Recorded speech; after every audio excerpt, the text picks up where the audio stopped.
Mate, I just gotta say something, yeah. They said West they said West We're title live, man. defense, See, yeah. live, man. Worst title defense, you know. Worst title defense, they said. What's that? Worst title defense. We're getting Europa. We're getting all this. What's that? Yeah, worst title defense, they said, yeah. Then Wastemans, yeah. You see how many points we are behind City? City were 19 points behind us. United, you see them Forge United were like 30 points behind us. And you mean to tell us we have the worst title defense with man like Rice Williams in defense, yeah? And yet we finished third. We finished third. All right, but big up Demo, yeah, because I ain't gonna lie. Demo did say, yeah, Demo, you have to admit though, it wasn't easy, but Yeah, Demo was right not on the obvious. money. We needed a miracle. We needed a win against United away with Rice Williams and Ryan, go live. We needed an Allison header. No, it's I'm live. scheduled, bro. It's scheduled. Yeah? You haven't gone live yet. Wait, how did Demo get in? Yeah, we have.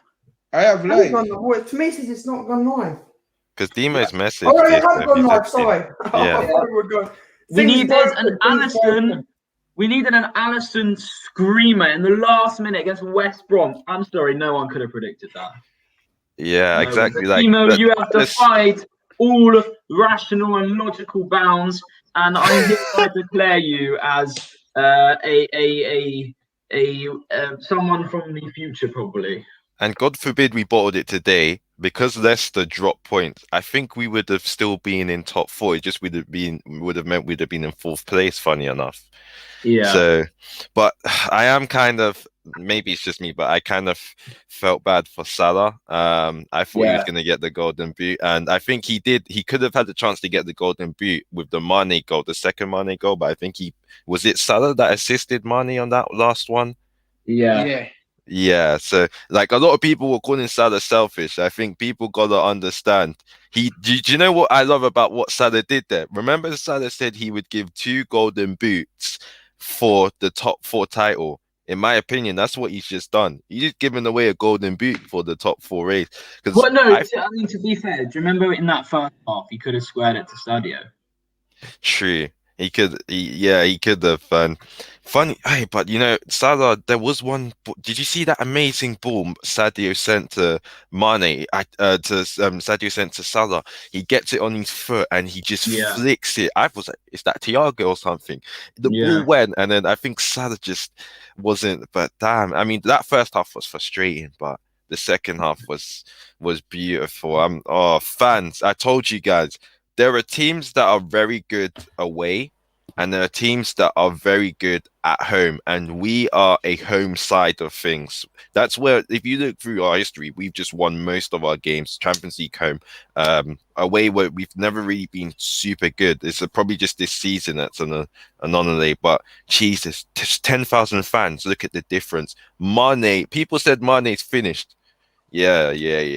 Mane's finished, mate. Yeah, I do not want to see anyone diss Sadio Mane, who in fact has not been this bad this season. I'm telling you this. He's got way too much criticism. He's just scored an absolute beautiful finishes. Actually, they were kind of scrappy finishes. But the point is, he got 2 goals and he is not finished. There's no way we should sell him. This guy has been on form recently. His confidence, because his confidence is low for a few games, does not mean he's finished. And I'm telling you, let's not forget, before we all started going on that dip, Sadio was he was playing very, very well before we went on that decline. Remember that decline? It started at West Brom at home when we drew 1-0, then Newcastle 1-0, then Southampton 1-0. But even still, a lot of the times in that period, it was Sadio Mane who was the most creative player. Only recently, he's actually looked very devoid of confidence, but somehow he still scored goals. But yeah, I'll leave it there on Sadio. Yeah, exactly. Sadio Mane. I know Drifty, when he gets on his thing, is gonna have a great talk about why he said Mane's not finished. Which agreed. I just thought, as I said, Mane was overplayed. And again today, I'm not trying to be negative or anything. It's just like today again, like Robertson wasn't on his best form. but at least he put in shifts and everything. But he was like, you could see Robertson was in his best form. I think he's tired, but it gives me confidence for next season. Next season, centre backs are back. Hopefully, we keep. Maybe I'm the only one here, but I've seen a lot of others. Maybe if we can keep Kabak, we've got good options there. We can play new players. Simicast. I know Wijnaldum's leaving, which is quite sad. Whoever comes in to replace him again is hopefully does the job. And we've got. I just think next season, Jesus Christ, if we can get third with the season we've had, next season, big things. Gotta be big things. Big things with fucking Virgil. Just a second, guys. Who have on the live stream? Let's go, boys. Let's go. Top 4 has been made. Who have on the live stream? I don't want to hear the live stream, man. If you guys want to watch other channel, just go, man. Please. Here's a question. Just don't stay on the stream and not watching and just pay attention. But anyway, guys, no time to the negative. But listen, I'm super excited where we're coming from. To a lot of people disrespect us this season. We are the worst champion. And I'm just super excited. Liverpool prove a lot of people wrong this season. You know what I mean? People tell you not going to play a conference league. It was very tough. Let's be honest, guys. It was very tough. And to see he fight back and win 6-7 match in a row and right back in, not even top 4, third. That's a big accomplishment for Liverpool. We finished third. Can you believe it? Third. Unbelievable. Oh my God, they need to put more respect. Look at how many injuries we get this season. How many injuries we get this season? We get a lot of respect. Disrespect us. This has to be, like, no disrespect to City or anything, but I think we've heard more noise about Liverpool's run this season than actually City winning the title. And again, I'm saying no everyone's disrespect to obsessed City. with us. Yeah, exactly. I think it's just obsession, as you said, because mate, how did we get called the worst title defenders when the worst title defenders was Leicester, arguably, because didn't they almost get relegated? And then it's craziness. They were just saying it because and you know what? Yeah, for us, injuries didn't mean nothing, right? Yeah, injuries, we still had to play, even if we had to play under 12s in centre backs. Yeah, injuries mean nothing, but then when we played United, you see how they complained about not having Maguire. It's like, oh, suddenly now injuries matter. Yeah. Now injuries matter. And then when we've won it now, you know what I'm going to do to everyone that was telling me injuries don't matter? Yeah, shut up, bro. We just finished third, bro. If you don't finish... we finished third. Where did United finish last season? And they had a full fit team. Did they finish third? Was it? I think third. Yeah, they finished third. Oh, they finished third. Didn't they finish third only because Leicester bottled it that last time, else they would have finished fourth? And remember, they finished third where we were gapping them at least the end of the season by 25 or 30.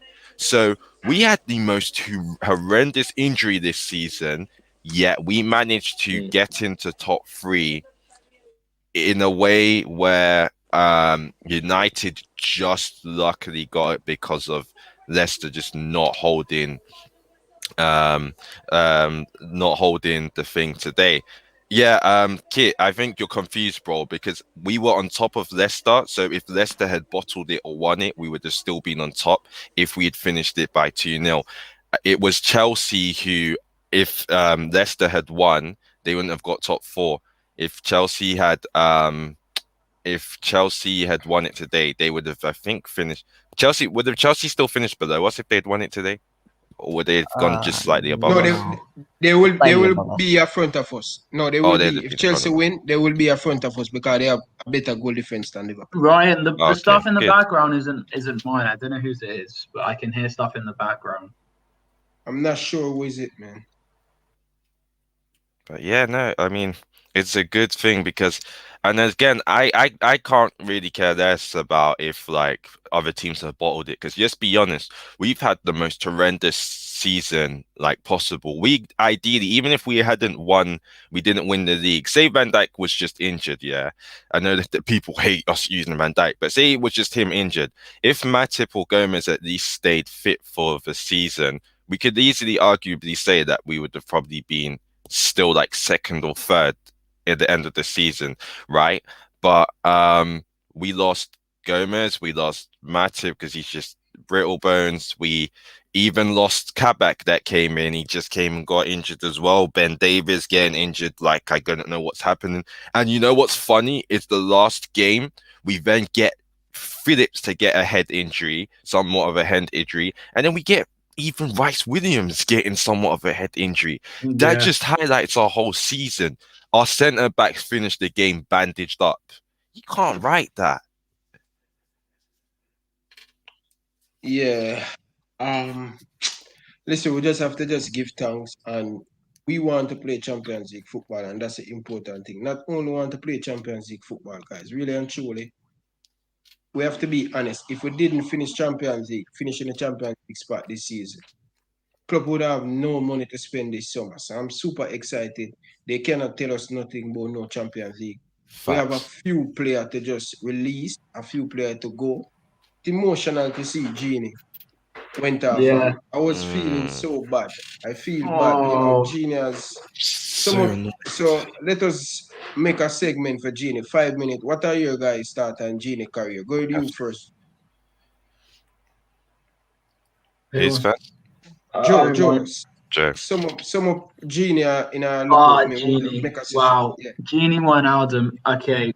What a player. He was one of Klopp's first signings in the 2016-17 season.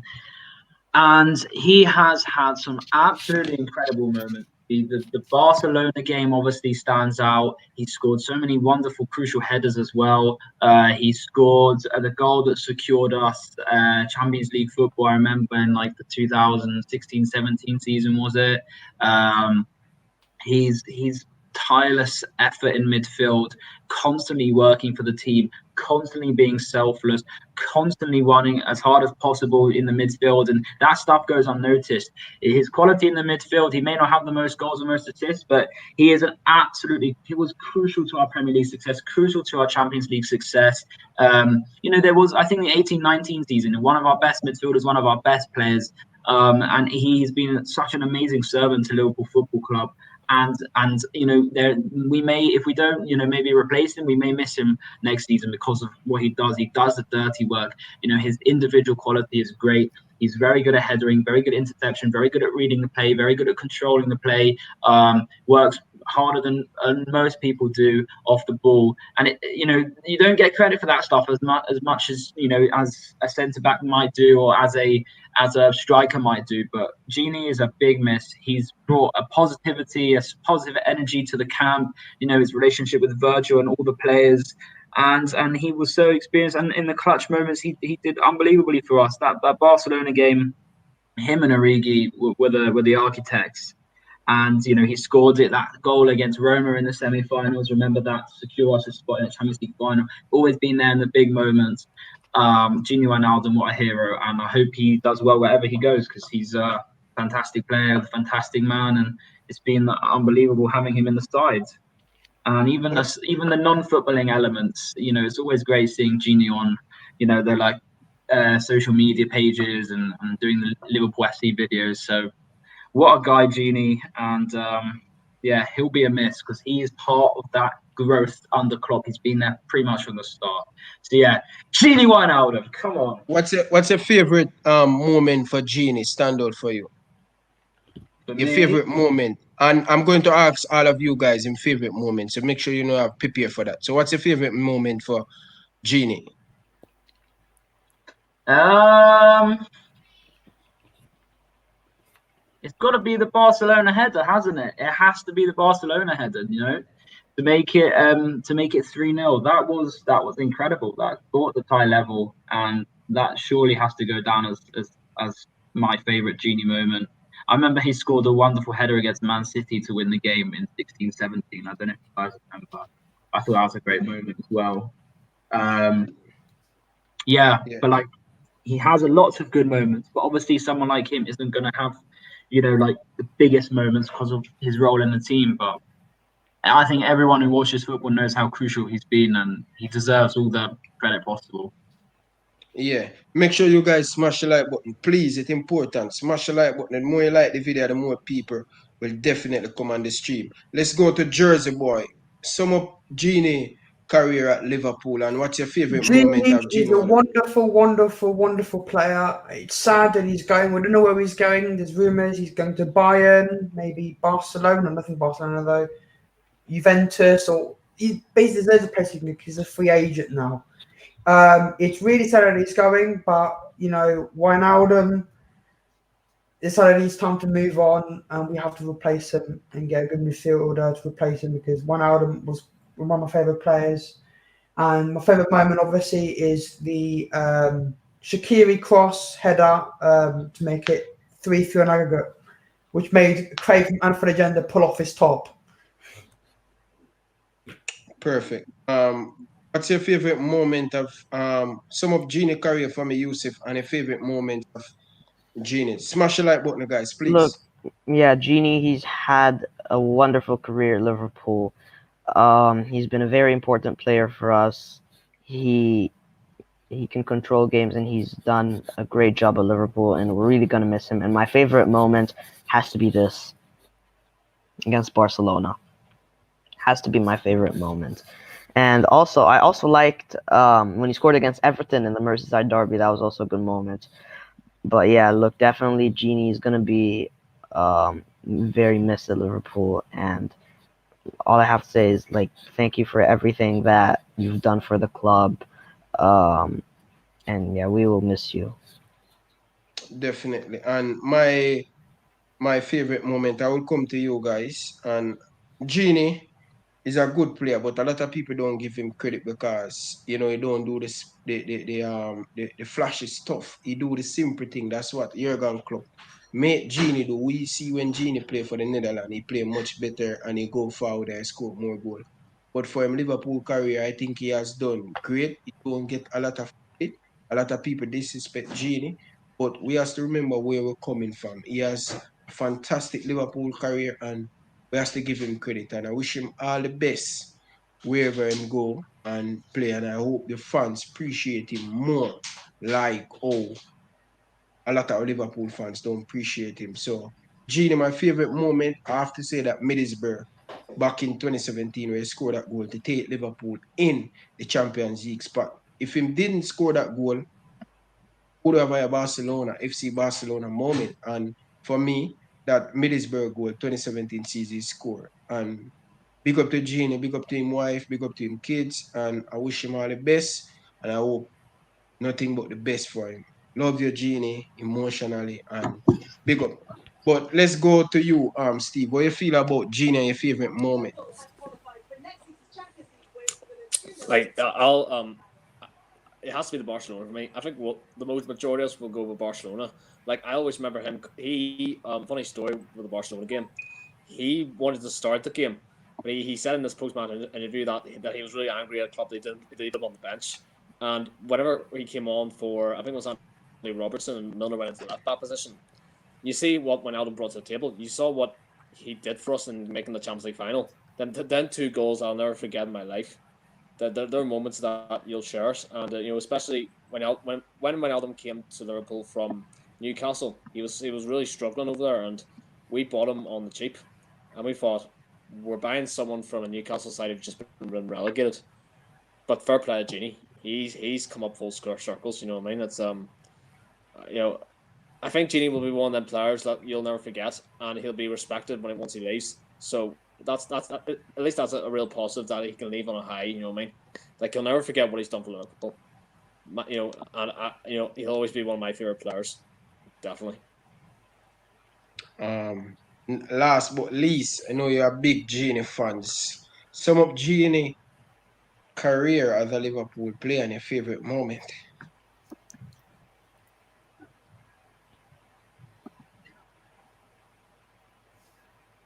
Are you still there? Is it me? Yeah. Okay. So yeah, Genie, bro, I got, let me just take one quick thing to say. Genie is one of those players that he doesn't do things fancy enough that people will rates. Let's say he doesn't score the goals all the time. He doesn't assist all the time. All those stat merchant stuff that people like to take. He doesn't always do that. But you know what he does? The guy's an engine. A lot of people, especially in this past few months, people have disrespected Wijnaldum and what he's done. No one complained about Wijnaldum being, conservative with the ball, as doing exactly what Klopp wants him to do, which is possession play. No one complained about that. But, Gini has been consistent with what he's done. If he can't go forward, he will make a side pass. If he can't, he will try and go backwards. He's not going backwards or sideways because he, wants to just keep killing play. He's doing that to make possession play, and he's done that very well. Where he can attack, he will do that. But pretty much, Wijnaldum's been a machine in the team, and what he's offered to the team, it's just a disappointment that he's not been offered what he wants. And so I'm kind of I'm just really sad that he's leaving. But yeah, Wijnaldum, my favorite moment. I got two moments. Barcelona, the way he came on and he scored that goal, that header. Oh my God, beautiful. That moment alone made me so happy. And also my favorite moments is whenever he turns up against Fred. Fred always holds some type of corn. And it always makes me laugh because I don't know why he hates Fred for some reason. But every time he sends Fred spinning. But yeah, I wish all the best to Wijnaldum. I don't know if he's going into Barcelona, but wherever he ends up, I know he will do well. So. Oh, good luck, Genie. It's like as if he's here. Bye, Genie. Bye, Genie. Bye, Genie. Yes, goodbye, guys. Genie. I like Farewell, Genie. like how you guys, Bye. I like how you guys sum up great things about Genie and stuff. But what many people did not know, and I see that from last year. From the moment we buy Thiago, I know Genie not will stay at Liverpool because Genie is similar thing like Thiago, but Thiago do it better. You understand? Mm-hmm. And I think that was Genie replacement. Thiago was Tine replacement. There's no way Liverpool going to give him a contract. We already have Thiago. Would say a much better upgrade on Genie, and Thiago is a much better player. So he will go to our next club and just speak up to Genie and appreciate. But let's, guys, I don't want to keep you guys too long on the stream because I know you guys want to watch your favorite. I want to watch my favorite too, but I'm going to use Yusuf just sum up the game overall. I'm not going to go into the first half or the second half. Sum up the whole game and let me know what you feel about Liverpool coming third. Yeah, I think the game, we started off, we were quite slow. We weren't really performing well. Palace were creating chances. But then I think we started to wake up and we started creating chances. We got the first goal, which was good. We went into halftime with a 1-0 lead. We started in the second half. I think the first half was more entertaining, but look, when the ball comes to us, we can make things happen, and that's what we did. And Mane took a deflection, went in 2-0 up, and I think that's when the game really kind of relaxed a bit. And I think about us getting top 3, it's amazing. It's amazing. With a team with that many injuries, with that many important players out, you would not even think you'd get Champions League. And after the Newcastle game, I think everyone, not everyone, but most people were like, no, we're not getting top 4. But these lads have proved us wrong. And I have never been more happy to be wrong. I am so proud of what they have done. Joe? Yes, boss. Before Joe, Yusuf, how you feel about third? Do you think it's a great achievement? That's the best for Liverpool and the Jurgen Klopp regarding what we've been through, a lot of injury and stuff. Yeah, I think it's great that we got third. Really, it's something with that many injuries. Yeah, I wouldn't have expected, and I'm really happy we got Champions League most of all. But third is amazing as well. And Chelsea, they spent like 200 million this summer, and we finished above them. with all these injuries, we had to play bloody Nat Phillips and Reece Williams in defense, and we've actually done it. It's amazing. Yeah, perfect, yes. perfect, perfect. Great. Joe, your time now. Big up to Josh Byrne before. Big up Josh Byrne. Go for it, Joe. Well, just on the game, it was a bit of a hectic and dodgy start. I think we knew it would take the players a bit of time to settle to new conditions and stuff like that.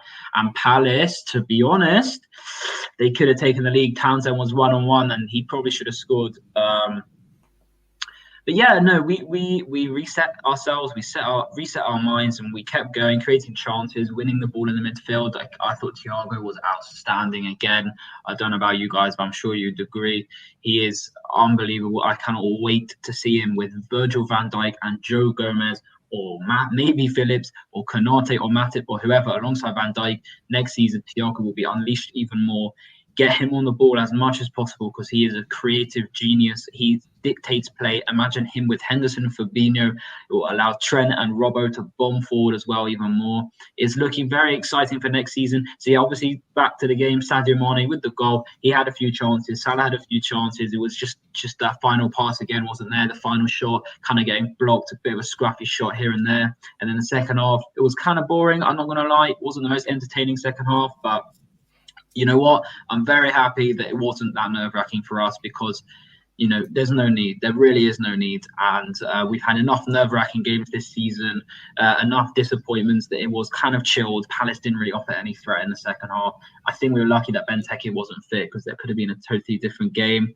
And Sadio again, my guy Sadio, comes up with 2 goals. Everyone giving him crap the whole season. Absolute disproportionate criticism for Sadio Mane this season because we have to remember, as I said earlier, he hasn't been that bad for the whole season. There have been few games where he's been very, very, very suspect, but there's no way he should be sold. He's going to be better next season. He's going to be fresher. He's going to be sharper. He's going to hopefully be more confident. Sadio Mane will be back to his best next season. And yeah, I think recently he has looked a bit dodgy, but he's actually come up with some goals.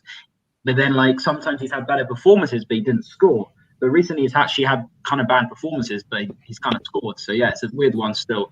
And it's a huge game. I'm so happy we've come top 4 because I gave up hope, to be honest. I didn't think it was possible. I think the odds were very slim. It was like a 1% chance.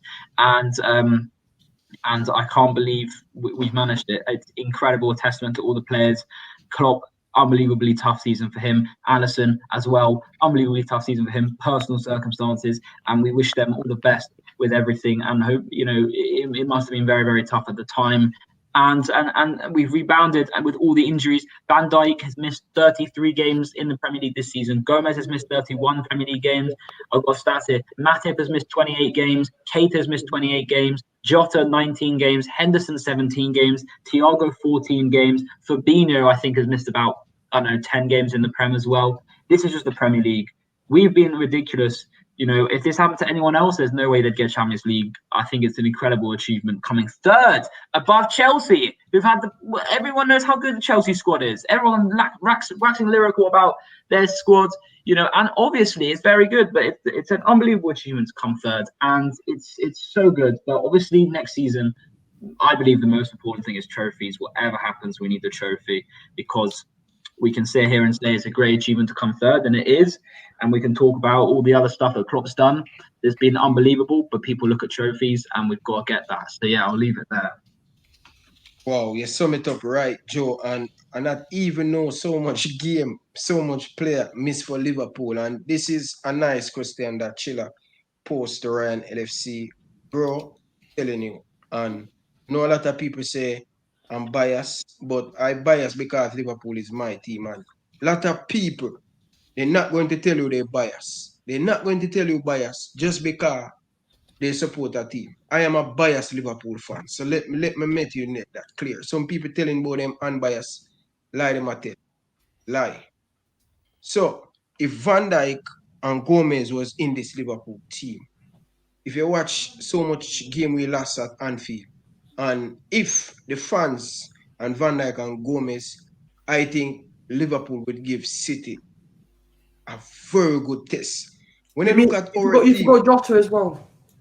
Jota, if these players didn't get injured, Liverpool would be a different different team. If you look at City don't score a lot of goals. Most of the game they win 1-0. Who knows if Liverpool will up in their tail, put them under pressure? Who know they're going to draw these games? Yes, I give City credit to win the Premier League. Thank God to them and thank God to Dominic and him team to win the Premier League. But Inju mash up Liverpool big time. And people just need to speak the facts and speak the truth. Liverpool just don't come a bad team overnight. No, Inju mess you up, but guess what? Injured and Salah, Mane, Firmino, all of them miss a lot of chance. Not only the injured. If Salah and Mane that put away their chance. If you look at the game, then we drop points. If we would have done much more better by convert these goals in the back of the net, would have been a much better half team. Who knows? Would have still last year challenge Manchester City. But I don't want to say that, but big up to City, and I wish them all the luck in their Champions League game. But let's move. Do you guys, any one of you guys want to address this question? I know this question is one from me, but do you guys, any one of you want to jump in on this question, or it's fine? I mean, at least for me, I think we would have not been talking about actually barely making top 4, even though we haven't barely made it, I guess, at the end of the result. But I think we would have been more focused on.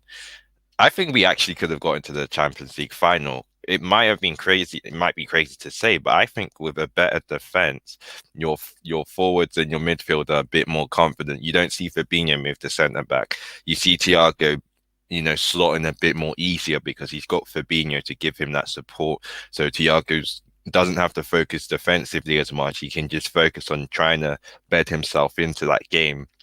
At the same time, possibly Klopp doesn't, make worse decisions. I think worse decisions based on like pressure. I think the whole of the season, shit has happened too much that Klopp has had to, have to work and procrastinate and improvise on the spot. I think you have those guys still there. I think we have a better season. We could have probably had been in the Champions League final because who we had to go through Real Madrid, then through Real Madrid, was it Chelsea? I think we would have had a good game against Chelsea personally. And then you move into the final. If it was us vs City in the final, that would be an interesting final to see. Yeah, no, I think I definitely think we'd have made top 4 confidently with those guys there. But then, but then again, you wouldn't have seen people like Nat Phillips or, even what do you call his name?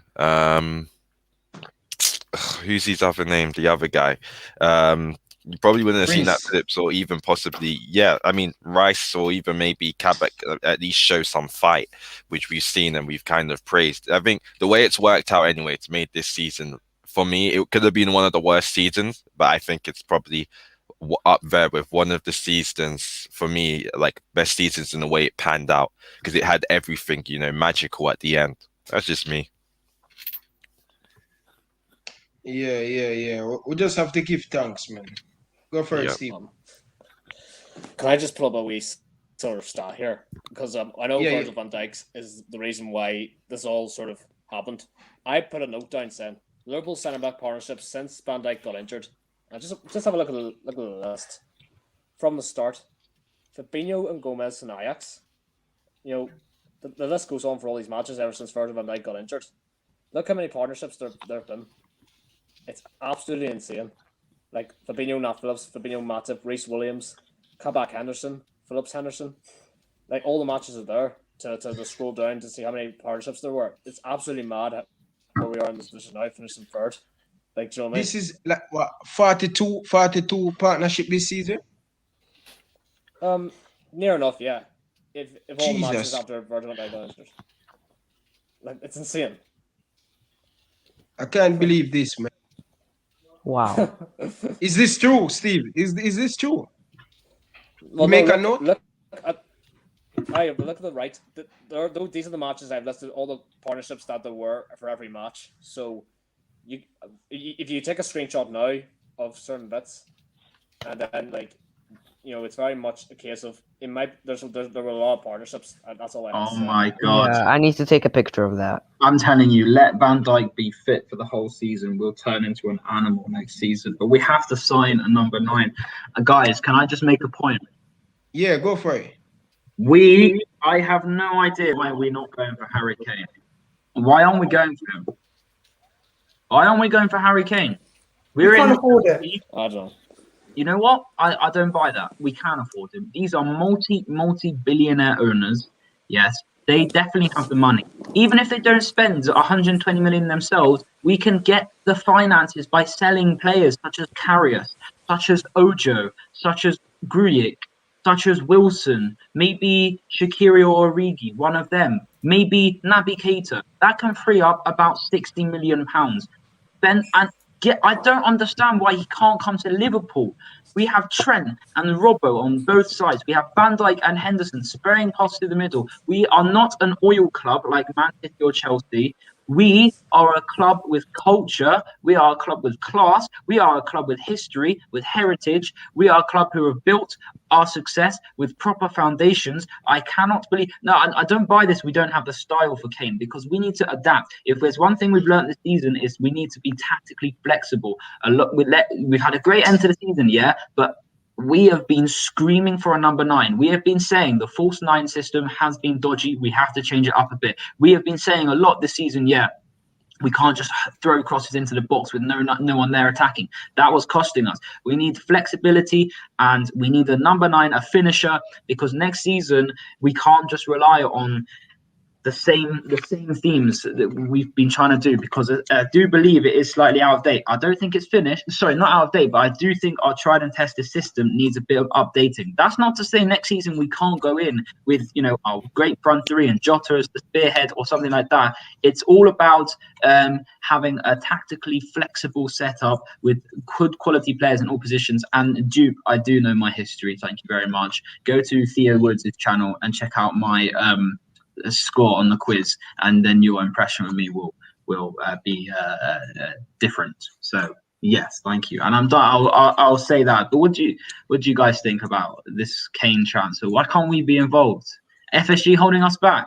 I said ages ago, if FSG are not going to sign the big players, we're going to be outcompeted by Chelsea and City and Man U.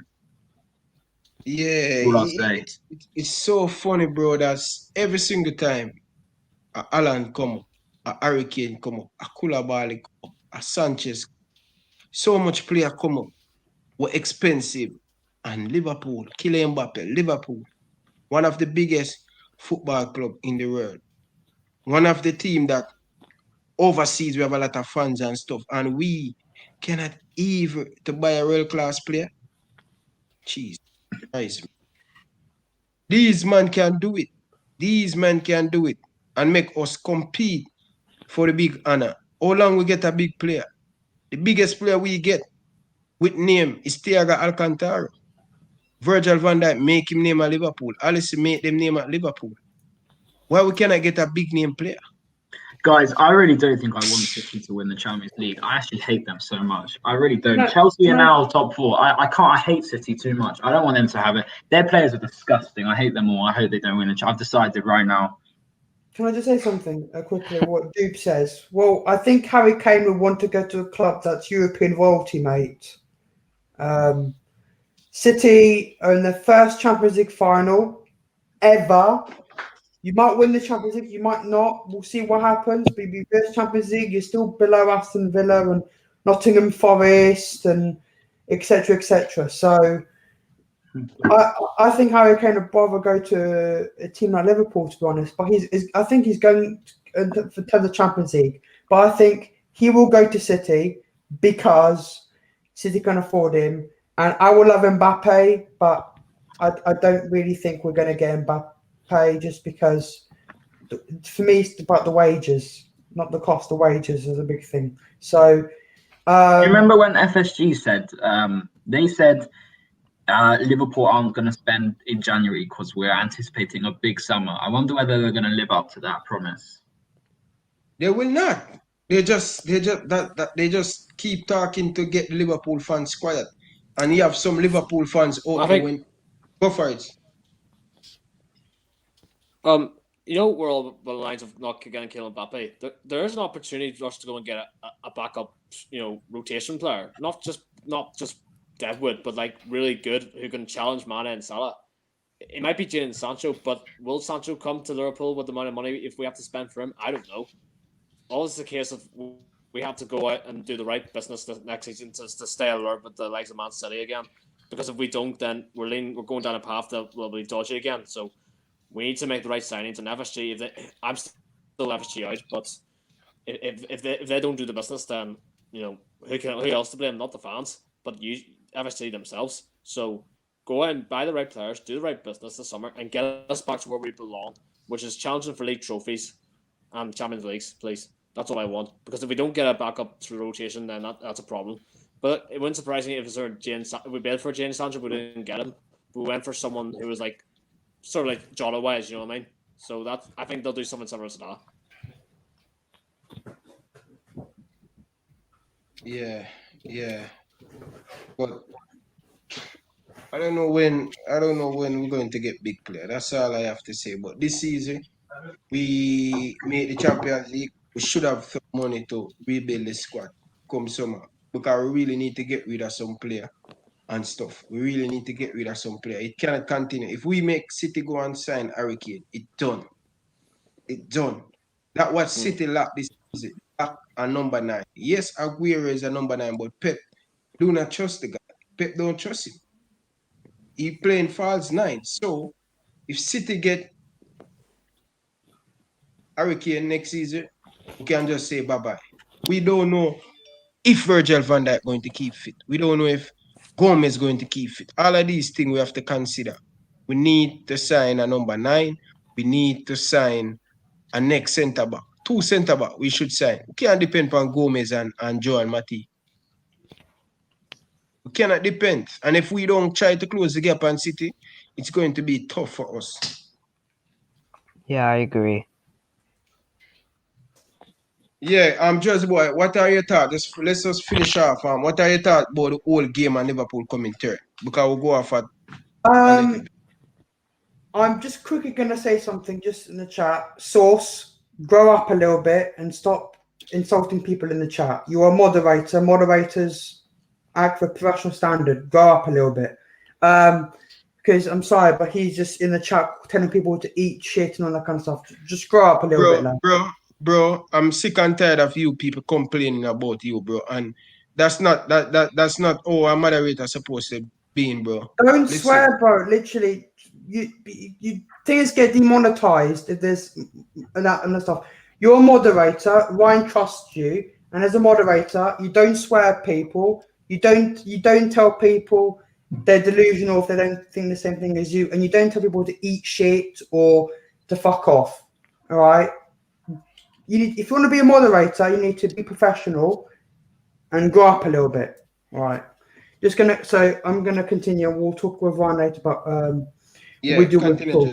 But this game, I was all nervous at first, but for me it was crazy because it was 0-0, then Leicester scored, then we scored, then Tottenham scored, then we scored again. And it was all crazy. This probably was the most entertaining last game of the season in a long, long time. Really enjoyed it. Sad that Wijnaldum's gone. And, I've seen on Twitter now that Wijnaldum is actually confirmed in a statement that he is leaving the club because he literally said, I will miss you guys. You don't say that if you're not going to leave. No, he is. They did a guard of honor for him. Yeah. Presentation. I personally think Inter. So I think he'll go to Inter Milan. I just think it makes sense. Or I don't know where else. Or Bayern Munich. I don't know what Bayern Munich will be in. We came third with this squad. I know, but injuries. Imagine what Klopp would do with any squad that has unlimited spending and a squad that stays fit. I think another important thing we need to do is address the medical department because the injuries we've had have been totally unacceptable. But it's the furlough. It's the furlough. We furloughed our staff. FIFA offered our physio more money, so they left. Yeah. to their left, and now we've got this guy from Arsenal who does not know how to do his bloody job. So, third place is brilliant, and I'm saying this again. And in my opinion, if you think anything like this, then I would love to see how your club does it. But in my opinion, any football team, like in the Premier League, who has the same injuries as Liverpool, would struggle. I guarantee you, City with no Diaz, no Stones, and who else there was third centre back? Laporte out for the whole season, having part of Cancelo being out and all this kind of stuff. They would not win the league because they'd probably play Garcia, Ake, they have Garcia out as well. So it is what it is. They struggle. United, the same thing. Any team will struggle with the defence problems we have. But for us to be above Chelsea with playing Reece Williams, he was a bloody Kidderminster last year. Nat Phillips, who was about to be sold to Swansea, who's now been absolutely brilliant, and I want him to stay at the club. Nat Phillips really deserves this. He's been so good. And, I'm very, very proud of the team. Think of this, right? Chelsea spent 200 million. We spent fuck all because what do? We pay things in installments. We didn't actually spend that much installment. We think in these installments. We got above Chelsea with no Gomez, no Van Dijk, no Matip, no Kabak for a lot of the time. Trent being out, playing like a Williams, having the front three being useless. Now that's a bit embarrassing for Chelsea. So I'm very happy. Chelsea win the league. Not Chelsea win the league. City win the league. Fair enough. City were good enough. I still think if our team were a full team, we wouldn't have won the league because I just think City were just more mentality with they wanted revenge. They wanted to win it. But I think it would have been a 3, 4, 5 point gap. It wouldn't have been the gap it is now. Be very close, but I think City was still one. I think we need a bit of a rebuild. But here's the thing, right?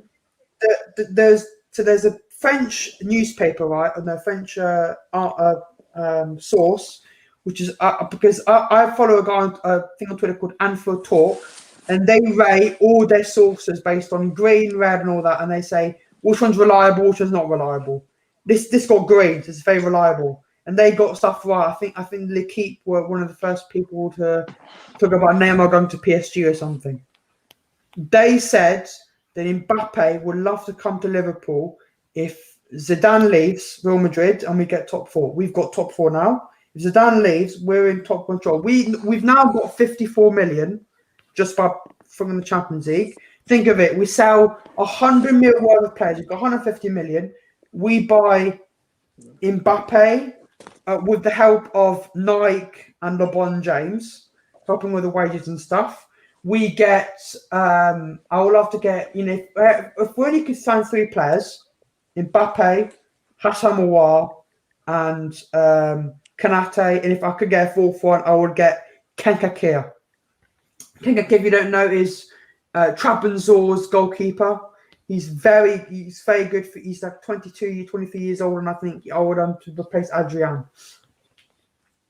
That's, I think, and so tomorrow, guys, we're going to be doing our player ratings for the entire season. So join us. Darren! How are you, lads? Big up to you. What a glorious day. I now have to. Nice. I'm waiting for Demo, but I owe Demo a shirt. I said Can we get all the I will fans get Demo a shirt and I'm getting Surely. Well, to be fair, I've ruled us in, I've ruled us out, back in, back out again, and I think the 4 points dropped against Leeds and Newcastle kind of summed it up. Then we hadn't got a game. After that, we played Southampton. Then we hadn't got a game for 2 weeks, and we had 4 players injured. And you were just thinking, this season to ride off, recess, go again. We hadn't won 5 consecutive league games all season. You didn't expect that to happen for the last 5 with everything to play for. You might have expected 4 wins, a draw even at best. So fair play to the lads. Mentality was brilliant. Young Reese, Nat Phillips, I have to say, inexperienced but very compact, very composed. It's huge pressure, lads. Reese Williams is not Premier League standard and definitely not for Liverpool. But you know, he's shown some grit and determination and character, and you can only say nothing but good about him. You know, no matter what you think of him, he dug in deep, got us over the line. Mane today, really, really good. He's been awful this season. Show real intensity, urgency. He's hungry, aggressive. I like that about Mane. And when Mane isn't on it, he normally shows that. But this season he didn't. So, look, huge shout out to the lads. That's a tremendous achievement to get third.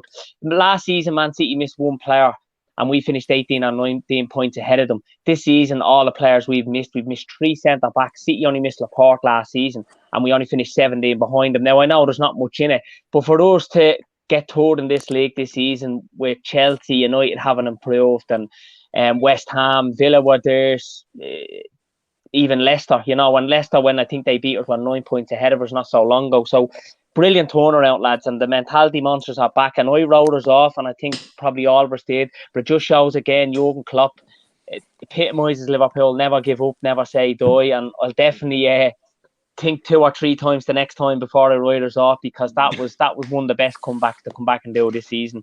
I have to just say that, lads, emotional, and it's been a roller coaster journey, a very, very tough year for many of us outside of football, even with families and stuff, and with work and everything else. And we've been on all of this, we can't get the game. So for the lads to dig in deep at the end, futures uncertain of Genie, stuff like that, to get the job done was amazing. And Alisson in Wonderland got that goal. It was written in the stars, wasn't it? Last kick of the game, 95th minute.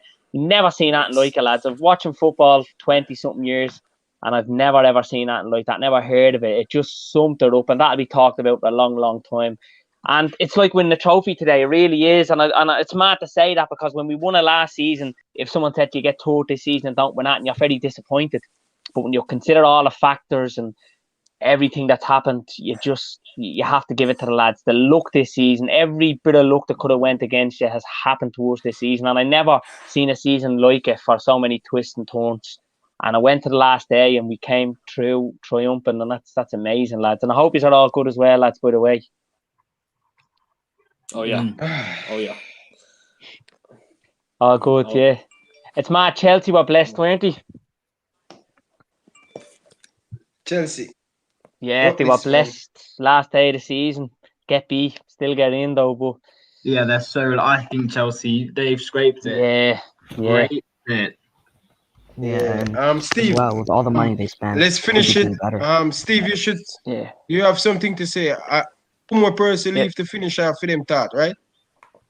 We do Jersey Boy with the Yusuf with the Joe. Say that one. You give your thought on the season already overall. Yeah. No, Steve. Oh, Steve. You give your thought, right? Season? Yeah. Yeah, you didn't give your thought. You just show us. But yo, what I want you to do for me? You see that thing where you show us we have 42 partnership this season. I want you to send me that screen, bro. I think Darren,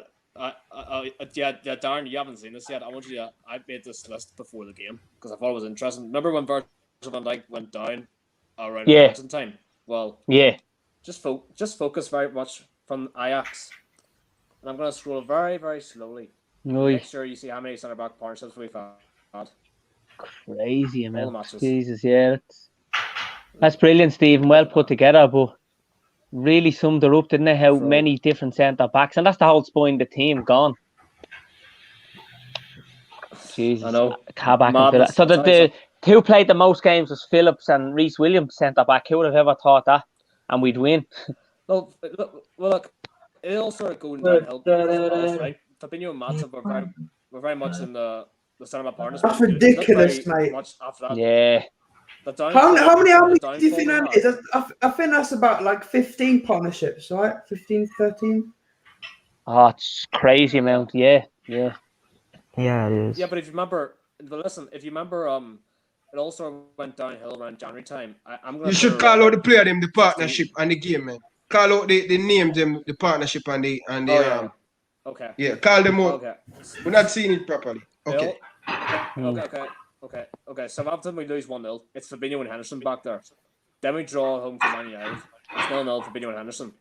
Then we lose at home to Burnley. Okay, Fabinho and Matip, that was a once off. Then we have a sort of free pack partnership for 3 games with Phillips and Henderson in there for Spurs and West Ham. But with Phillips and Henderson, they can't keep it together, and they lose to Brighton.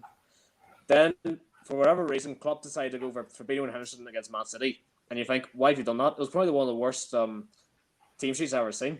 And then after that, it was sort of downhill. Kabak and Henderson, Fabinho and Kabak, Reece Williams, not Phillips. But luckily, we were able to get this sort of partnership going with Kabak and Phillips. And then Kabak got injured, and then we finished off with Reece Williams and not Phillips to round it off. It's how do we get fair place? I don't know. Yeah, we're missing 4 centre backs. It wasn't just Matip, Gomez, Van Dijk, and Kabak, because no doubt about it, Kabak is in there ahead of young Reece if he's available. But it's extraordinary. I don't know. It just, you have to give Klopp and the staff so much credit, and some of the leaders in that Liverpool team, like Milner, Henderson, that would have been Jean, the lads on, Van Dijk would have been still around, Alisson. But Trent and Thiago, they were pivotal towards the end, weren't they? They were doing some great stuff. Bobby Firmino as well, even at the end, being a handful. He was aggressive in games. He's got goals, assists. I think he's just a number 10, isn't he? He's not a number 9. So, as Conroy would say. Yeah. Bro, definitely. And I don't know how people not giving us respect to come to it. Look at so much partnership we have. Yeah. So much. And City lost Laporte last season. And went on and win the league, and they say, oh, just because Laporte. And look how many players out for us, and they don't give us credit. Yeah, and then all of a sudden, when we are complaining about our injuries, all of a sudden they're saying, no, the injuries don't matter. Well, last season, you weren't saying that when we won the league. Yeah, especially Dominic. We have to call him out on it. This club wicked big time this year. Wicked. In this club, but we're not good with shit. And look, City get 1 injury last year. And we get not Phillips, we get Fabinho, we get Henderson, we get Van Dijk, we get Gomez, we get Joel Matip, we get Gomez. We get so much injury, and people have the right to disrespect us. So much partnership. I think the only reason people felt they could disrespect us this season is last season we were, for most part of it, if not 3/4, perfect. You couldn't ask more from Liverpool in the Premier League race. We were winning games, slapping up teams here and there. And it was very hard for anyone to talk about Liverpool, even when we lost to maybe Watford, because by that time we'd practically have got in the league anyway. We'd have actually won that league by then. So no one could really say much about the results. So when it came to this season and you see Liverpool's not started off, and even then people couldn't really chat to us because we actually were, what's the funniest thing a lot of people is, oh, what's Liverpool's excuse? By Christmas, Liverpool was top of the league. Why are they making excuses about injuries when they were top of the league? Well, I think if you have injuries, the team can play as much as it can with those injuries, but eventually they're going to get to you. But people obviously, because they couldn't say much about Liverpool last season because they were just so perfect. People chose to pout all of what their frustration and everything this season. And even then they look now stupid because we finished the league last season. Again, United, and especially it makes me laugh about the United ones because the United fans were about 30-something points behind Liverpool at one point last season. And I don't remember. Let me just quickly look at the tech. Does anyone know where United finished in terms of points at the end of last season? 1920 season. Let me see. Because in terms of points, because let me just quickly have a look. So last season they finished, is it 33 points behind us? If my maths is right, we finished 99, they finished 66. So 33 points, right? They finished a whole 33 points behind us. Exactly. And yet we in this season have finished just 5 points behind them, and we've had our whole defense massacred. We've had injury, and we're talking just about our defenses. People forget, we also had our forwards at one point injured. We had Trent injured. We've had players who are so tired, and overplayed. Alisson as well got a lot of injuries. We had Adrian and goal a lot. Remember that? Exactly. That was. We had to even play Adrian at the start of the season. Like, we've been rifled. You can't chat to us. We're different. Any other team that had this injury doesn't make top 4. I'm saying it now. People can say it's a bold claim. No, But they don't. maybe City might be because of their squad depth. But then again, could you really say that? Because last season, it only took Laporte for City to be up 19 points behind us, right? And we finished behind City with 17 points. Is it 17? Yeah, 17. Yeah. So we can't In a even season really where say that. we would even consider this season as being poor. Obviously, at the end, it's being great, but when you look at it on paper, you know. But to get third, lads, like I thought today, best chance fourth place. And I'm happy with that. I'm taking it all day long because it's Champions League. But to get third, it's been amazing. Crazy. Just won our last 5 games, and which I don't think any of us would have probably predicted. I know Demo did, but I don't know whether he was just saying that to be controversial or he really meant it. But yeah, Demo. You know, it was against the logical prediction was not that we were going to get top 4. Demo went against logic. He went against rationality, and he just went for it. And it's an incredibly optimistic prediction. But that doesn't mean that I don't think, like, the people like myself who didn't predict, and you guys. I think that Addison goal, I don't think that means we're negative. Logic out the window. Yeah, I agree. Yeah, absolutely. That Addison goal put logic out the window, because I'd never in my wildest dreams thought I'd see Addison score. And then when he did that, I was like, we have to get top 4. Like, it would have been the most disappointing thing if we didn't get top 4 after a goal like that from Addison. Once that happened, I thought, magic's happening. Oh, we had to. We put pressure back on ourselves getting that goal, because we had to. There's no way you could do that and then drop points against Burnley or Palace. You just could not. You know, it's not even thinkable. No way. It'd be embarrassing then, wouldn't it? After that, like, really, it's exactly. But to be sitting here today doing what we've done, it's a special day, lads. It really is special. Yeah, it is. Sorry. Can I just put up something? Now, we all complained about, we finished about Chelsea, didn't we? I'm gonna play a clip here. If you're very well aware of the football terrace, some of the Chelsea fans have been so cringe lately. But I just want, this was like a few months back after we lost 4-1 to Man City, and this was one of the Chelsea panelists who were speaking. So I just want you to listen very carefully about to this, because this is just, I want people to play this back, because it's just cringe in my opinion. Have a listen. Me said, Ram, Callum, we all told you this. We all told you this. We all said you are not going to retain it if you do not improve your squad. And I'm going to say it now. This Liverpool team is the most embarrassing title defending team I have ever seen. Ever. Who's this? That Plonker, the Chelsea. Make him finish. Hold on. Replay about the tape. And guys, just be quiet. Okay. We tackle it after. Replay about the tape. No, I will be quiet a bit, play it again. And I'm going to say it now. This Liverpool team is the most embarrassing title defending team I have ever seen. Ever. What did they lose? Right, they lost to Aston Villa. I can't remember what the score was. 7-2, wasn't it? Embarrassing. They lost to Burnley. They lost to Brighton. They drew with Fulham. They now get slapped at home 4-1 by Man City. You are embarrassing. That is embarrassing. I'm sorry. And you are all giving it the big and telling me, oh, this Liverpool team's got to be up there with the top 5 best title winning teams ever.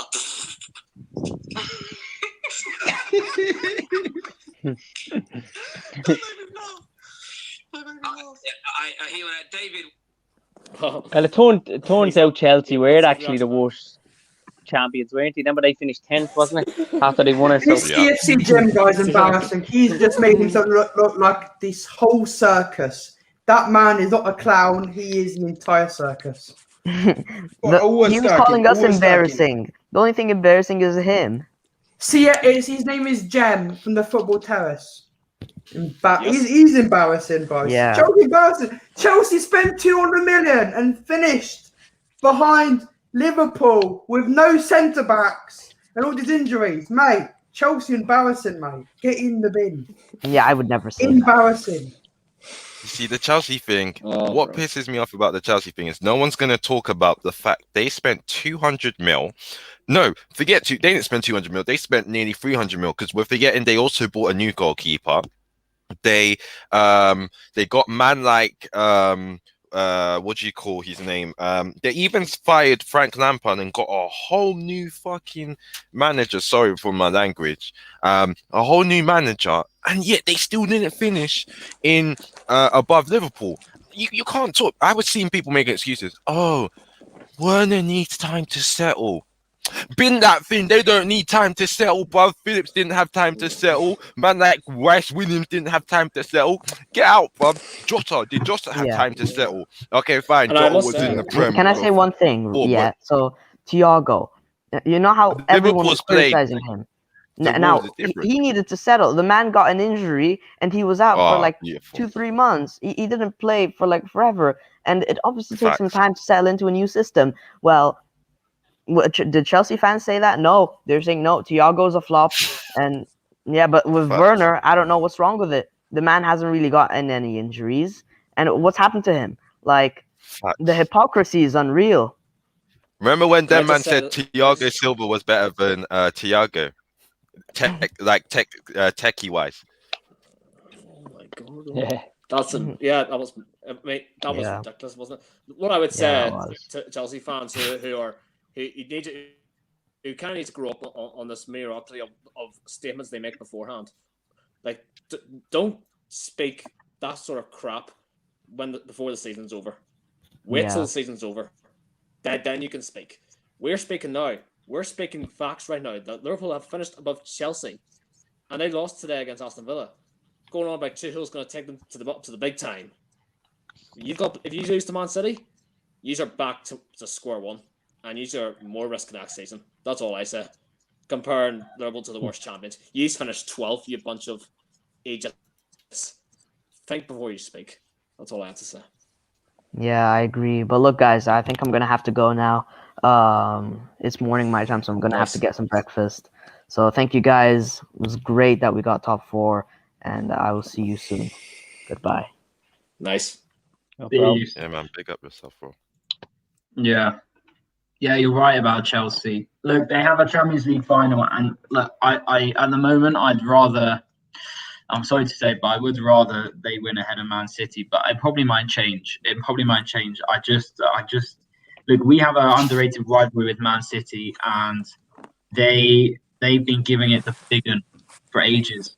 You know, the hype they get from the media about Pep Guardiola being the best manager ever, and Foden the best youngster ever, De Bruyne the best midfielder ever, Diaz is now the next best defender in the world. You know, the thing we have over them is our European royalty, and I don't want that to die. It might be inevitable that they win it, but if we can delay it as much as possible, then we can delay it. And if we have that leverage over them, I think it would just be absolutely good. I can't lie. And we're not a fake club like Chelsea and City. You know, we've worked hard for our success, but it is an important point that if we can't spend at least a bit more than we normally do, I'm not saying spend their money, at least a bit more. And if we're too rigid with our spending, we will be outcompeted, and we can't keep going forward by just going against all odds and trying to utilize our resources, because although it's important to utilize resources, they need replenishing sometimes. They will be exhausted. If we keep focused on what we have, it will die out. And we saw this season the importance of having new resources. It's a miracle we've managed to galvanize some sort of last-minute energy for the last 10 games. But this season has shown that, you know, firstly, the injuries need to stop with our medical department, but secondly, we lack a bit of squad depth, and we lack a bit of quality off the bench, and we lack the ability to rest players like Mohamed Salah and Sadio Mane, and resting players like Trent and Robbo is crucial. Hopefully next season it can be better. We make use of our resources, maybe improve Nico Williams, maybe improve Tsimikas, but maybe buy a little someone like Rafinha, or maybe even go for Kane if we can sell some players, free up the funds. But yeah.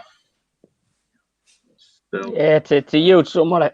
Sorry, Joe. Yeah, it's a huge summer ahead for us, and I think it was always going to be a big summer, Europa League or Champions League or whatever was going to happen, because I think FSG now are under pressure to spend. But as well as that, because we haven't went mad in the last couple of windows, we were definitely going to have to rebuild in this one, because every young club team after 3 or 4 years needs to rebuild because of the intensity, the train, and the going gets really tough, and there's a bit of burnout. And we could see that players were mentally and physically burnt out this season. But I think with the fans back next season, with the spine, the team back, and Henderson, Fabinho playing as a central defensive midfielder, Van Dijk back, Gomez, talk of Kanate coming in, and whether Kabak will stay or not, Phillips or whatever. So we'll be more structurally better next season going into it. But I do think we will make big signings this season, and it doesn't have to be mad amount of money. You've seen Leicester bringing in some really good players for a lot cheaper, but there does come a point where you do have to spend probably above and beyond to bring in that player that everybody else wants. You know what I mean? And there's talk of Sancho and Mbappe, Haaland, all the usual names are going to be going around again. And who do we get? Rafinha looks a really good option too. There's a lot of top players out there. It's who do we bring in? Who obviously has the attitude and fits the system, which is probably just as important, because you can bring in a quality player, but just isn't up for it, and that's the last thing we want to do when we at this stage of our rebuild. You know what I mean? I mean, well, lads, sorry I have to go, lads, but have a good evening. Thanks for having me on, Ryan, Joe, Jersey Boy, Stephen. Take care, lads. And who's the other lad there? Say that again. Who's the other lad? I can't see. He's just LFC, but LFC, you can call me Sam Zena, bro. Sam, not nice talking to you, mate. Man, We'll nice catch up talking soon. to you too. Cheers, lads. See Take you. care, right? Have a good evening.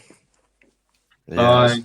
Just quickly on the topic of trades, like FSG, no excuses now. We've got the Champions League, we've got some money, go spend. Like, we have neglected our team for 2 years now. I think I want Kane. Don't get me wrong, I want Kane or Haaland, but we're at this stage where we can't realistically look at them. And it's not because I'm saying that I don't think FSG will spend. It's that we've got to get at least 4 to 5 players in the team. It's not like City where they can just go and get one because they've actually fixed their things, or Chelsea where they just now need to just pump money into like 1 or 2 players. We actually have 4 or 5. Got to replace Wijnaldum. We might have to send Shaqiri away and then get someone in. I'm thinking if we can get a backup right winger, because we do know that Mohamed Salah doesn't have a backup. We do know Jota can play, between the ST area and also the left. So that area is actually for now okay.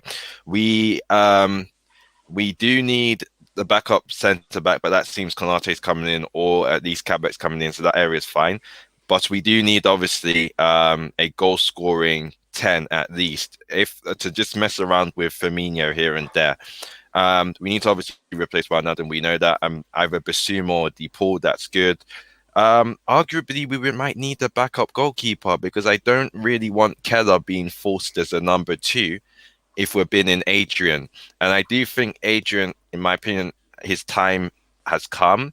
So we might even have to go in for a backup goalkeeper, which is not one I've heard a lot being said about.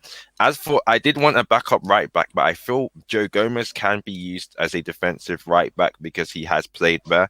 And if we are bringing in a centre back, that's something I'd be happy to see going in. But we need like 4 to 5 players. So Rafinha, I'm hearing names of Rafinha. I like that. DePaul, I like that. If we get 4 to 5 decent players in, and we maybe sell some of the deadwood, Liverpool's easily winning at least a title again, because I can see it. But that's good. That's good. We need FSG to spend. Yeah, same guys, we're going to finish off in the next 5 minutes. But I know you guys want to go. But before you guys go, I'm going to ask you if you have the chance to find cheap player to improve this Liverpool team, who it be? But first and foremost, this question: what would you do with Elliott this season? Me, I would keep him as a backup. I think improve himself at Blackburn Rovers. Or you guys want him to go and get more experience, like another season on loan? Harvey Elliott, he's done it at Blackburn, but that's in the Championship. So for me, if he wants to get into the squad, he has to prove it maybe in a Premier League club that might do it. Because it's all well and good doing the Championship, but it's what you do in the big leagues. Like you saw what Harry Wilson went through.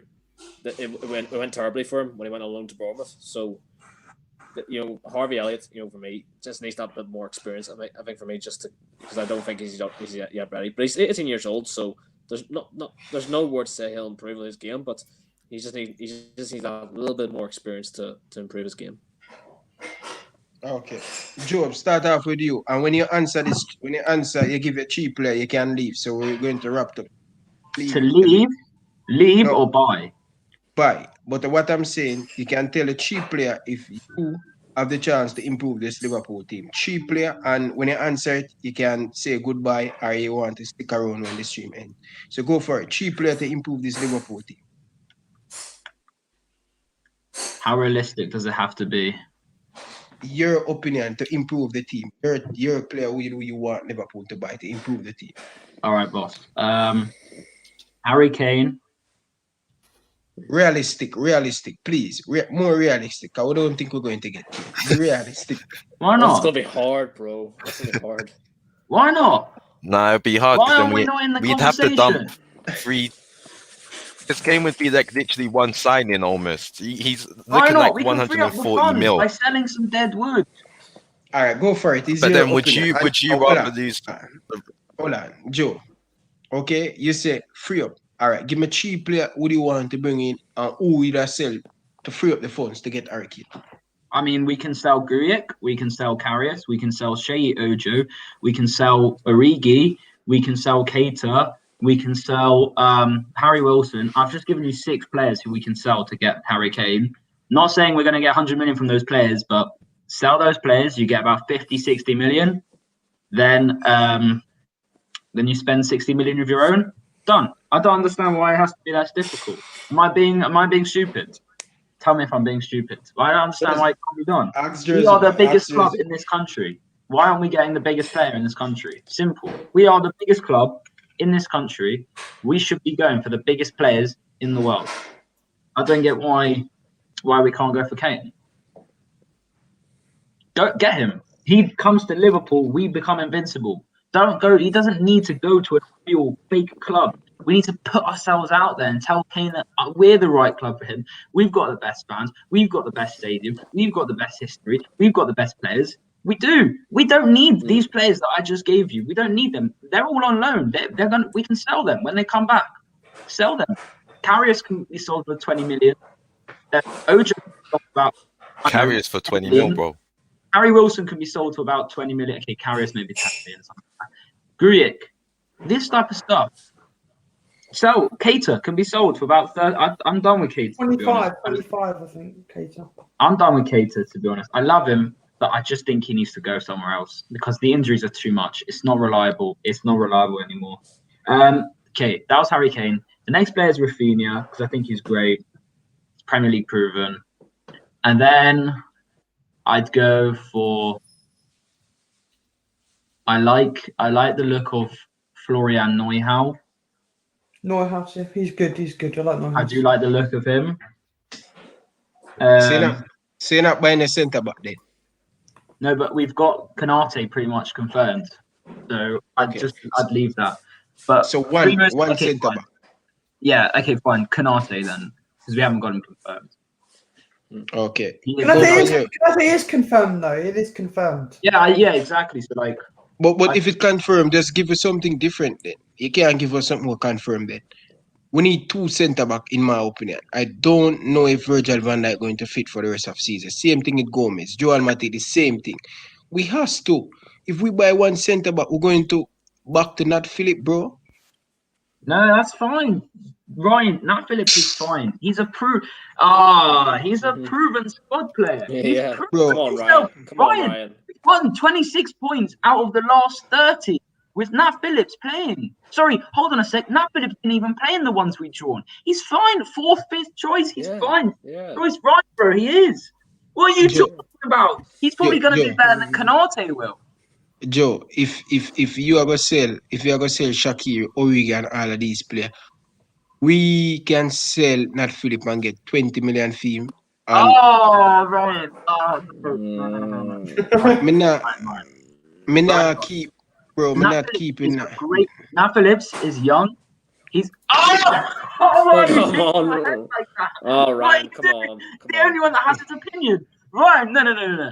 Nat Phillips has proven himself this season. He No, has, but he he's has. right. Premier Ryan's League got the ready. is right. But He's it's the reason young. why. Just The because his reason- values goes up doesn't mean we're going to replace him with a better player. Yes. What about Botman? No, We don't look if we're getting Kanate and if we've got Van Dijk and Gomez. Look, if Matip goes, I might think we need a new centre back. Yeah, probably. But Phillips is fine. He's fine. I'm telling you, he's carried us. He's carried us. Do you want Ryan? You've seen our games. He's No. literally done Reece Williams' job for him as well. Reece Williams hasn't really been good. the only I'm reason sorry. I think Ryan is saying it is because you have to understand. I honestly think, say if I was Nat Phillips, yeah, I'm just being honest. If I was Nat Phillips and I did quite a bit for the team, I would actually feel like Rice. We have to also remember that it's not like he's 21 or something. He's 24, and 24 is young, agreed. But 24 is also close to what you'd consider a prime age for defending, because he's getting close to 26. I'd be looking onwards for my career. If I know that I can, at least under pressure, I've performed relatively well, and I feel that there might be teams eyeing me up and I have a chance to play first team football or second team football at the worst, I would be looking at possibly leaving if LFC doesn't give that to me. Because just be honest, we're bringing in Konate, which already shows that Klopp does, or at least LFC doesn't completely trust Phillips to be a third player in the centre back role. So Nat Phillips might be fourth or fifth, and Nat Phillips might be looking at Origi and seeing maybe some of the bench treatment he's getting and thinking, you know what, I'm at my prime age. If a team comes for me that's going to offer me first team football, I'm going to be probably one of the mainstays in the centre back for my career. As much as I love Liverpool, I might want to go out. And in the same way, Liverpool can get, I think you can get 20 mil from Nat Phillips. I think he's worth more. Yeah, I think Honestly, he's I worth, because would. if Maguire's 80 mil and this guy stats wise is beating Maguire in the air by double in just a small season he's had, I think you can get more than 20, but we'll say 20 mil realistically. I heard apparently Liverpool's willing to sell him for 10 mil. I'm hoping that's just some stupid thing. And Nat Phillips, I'm hearing if someone offers 10 mil to Liverpool, they'll take it. Some stupidity. That would be the worst thing we've ever done. If that happens, I want FSG out. I'm telling you right now. No way. We cannot. Guys, hold on. I think Phillips can start next season. I'm saying no. Listen, guys. Seriously, just give me a time. Just don't butt in, please. Me I beg you. Let me explain why. Me I say not fit. Wait, can I just say one thing? Go for it. After you say, I'm going to reply to you, but you go. Guys, let's be honest. 2 reasons why I want not fit sell. You see, the same season that Liverpool Origi made Liverpool win the Champions League. After that, he don't live up to expectation. We have him so high that's after the season before, this season and the season done last year, him didn't live up to expectation. Right. Nat Phillips have a very good season this season. Liverpool challenge for the Premier League title. This is a totally different pressure to get top 4 by challenge to the Premier League. No, Virgil van Dijk injured.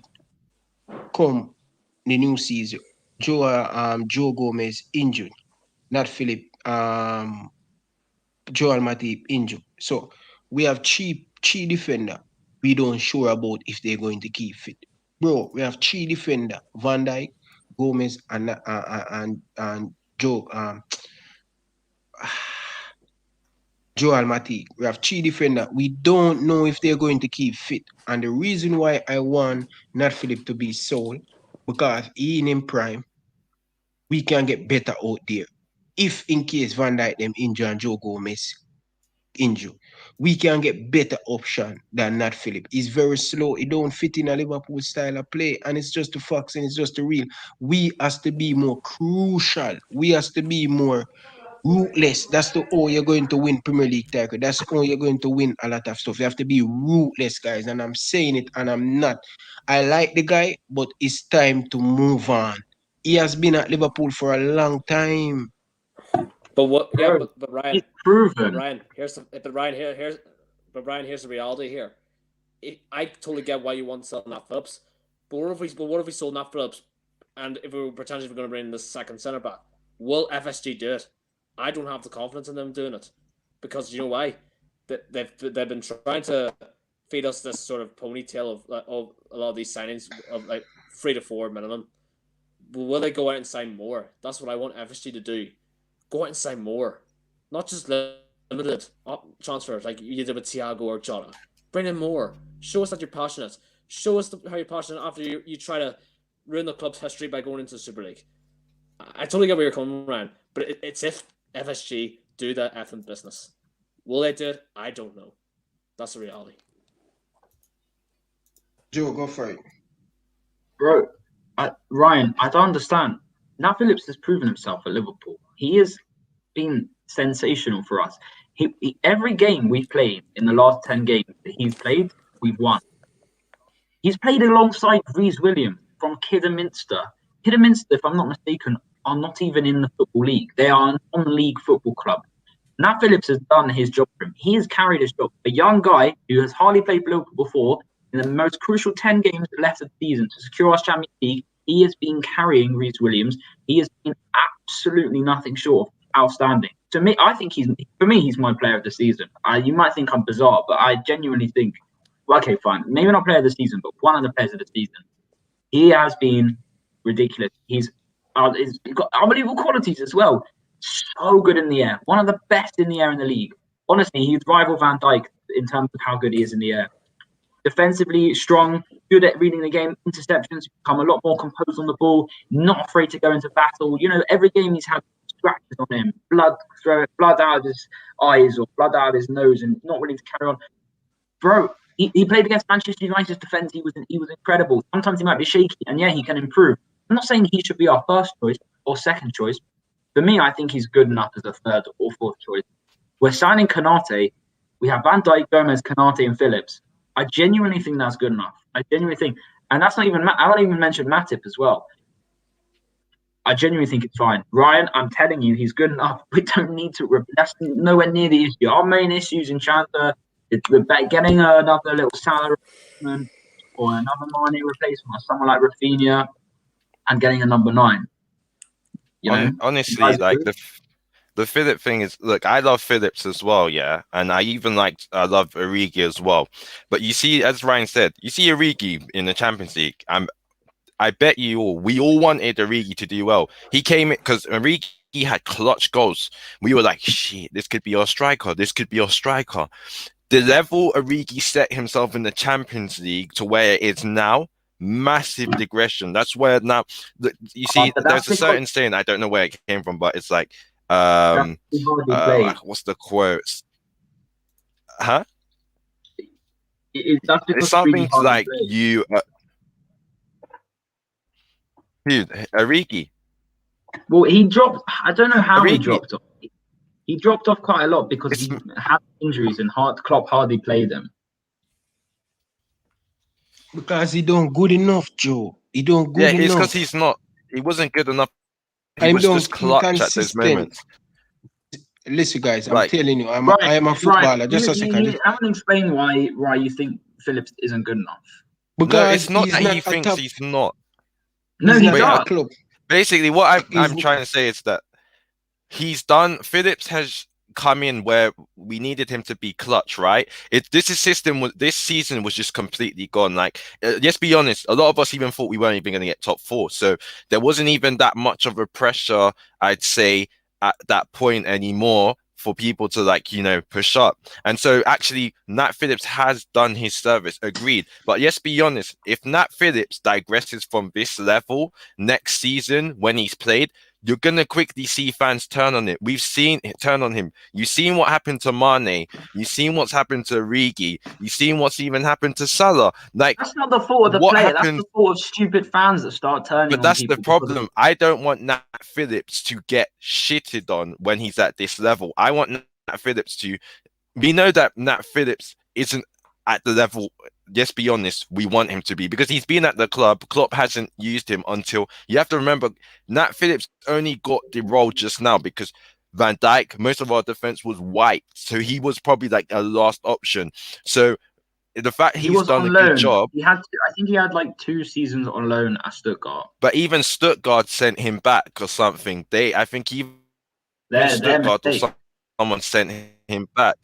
So it's like Nat Phillips has overperformed, like he's outperformed, and that's why I think the best thing for Nat Phillips now is if a club comes and they are paying a pretty price. I don't want Nat Phillips to go, but for his career, it's the best option because if he leaves on a high, he's gonna be remembered as like we can't maybe not a legend, but he's gonna be remembered as a cult hero because I'll be anytime you say to me about Nat Phillips, I'll be like, yeah, that guy got us top 4, big man. I'm But not we need gonna to say keep if our it squad comes players, next man. season that he doesn't do well, then you've got fans now that are like, oh, you mean Nat Phillips? He's shit, this and that, because he then has one season that's not so good. We've seen it happen to Mane. Mane last season was rocketing it. This season, a lot of fans have just gone, oh, you're shit, you're crap, this and that, forgetting what he's done, and that's what I don't want. I want Nat Phillips to leave on a high, and it's not that I don't think Nat Phillips is the 3rd or 4th player, but I think the level he's built himself up to, I feel it's only fair that Nat Phillips is allowed to go and enjoy first team football in a club that's going to treat him well, is going to let him develop more because he's 24. If he was 21, I'd keep him because I think he's got 2-3 more years. But I think at 24, in 2 more years' time, he should be in Let me ask you the question then. So Nat Phillips, so you're saying if Nat Phillips leaves, then that leaves us with a bit of a problem at the back in terms of our depth. Then who do you sign, or do you think we are signing? No, because we're bringing in Konate. We're bringing in Konate, so that's one. I think we will buy Kabak, so that will replace that area. I think Matip will leave. If Matip but leaves, then hold on a second. Why would Kabak want to come? You could say the same argument for Kabak. Why would Kabak want to come? Kabak is 21, and Kabak is 21. So at 21, you've got at least easily 2 years to develop, and before you can start considering prime years. But Trent's prime years, like 2 years for Kabak. I mean, no, Trent hasn't primed yet. Trent is he's not primed yet. Like where Trent's going to prime is probably 24 himself. Yeah, he's world class, but attacking wise, defensively, Trent has a bit of a way to go defensively, and most defenders get experience and prime at like 24 or 25. So Trent's actually still got time himself. It's just that the way he's performed has been exceptional. Like Kabak has easily 2 years to develop, whereas like 2 years for Phillips, he's heading into 26. How's he going to develop at Liverpool if he's not playing? He will be playing because how? If we're signing Konate, Van Dijk, and Gomez, why would he be playing? Well, he would be able, like cup games, you can play Kabak in. I know Klopp will be looking at the cup games now because squad depth, when we build up our squad depth with these new players, we will be considering other games. Like there's going to be plenty of games to play him, those guys in. And even if he isn't in training, he's going to be learning from Van Dijk. There's no way Kabak's as good as Phillips.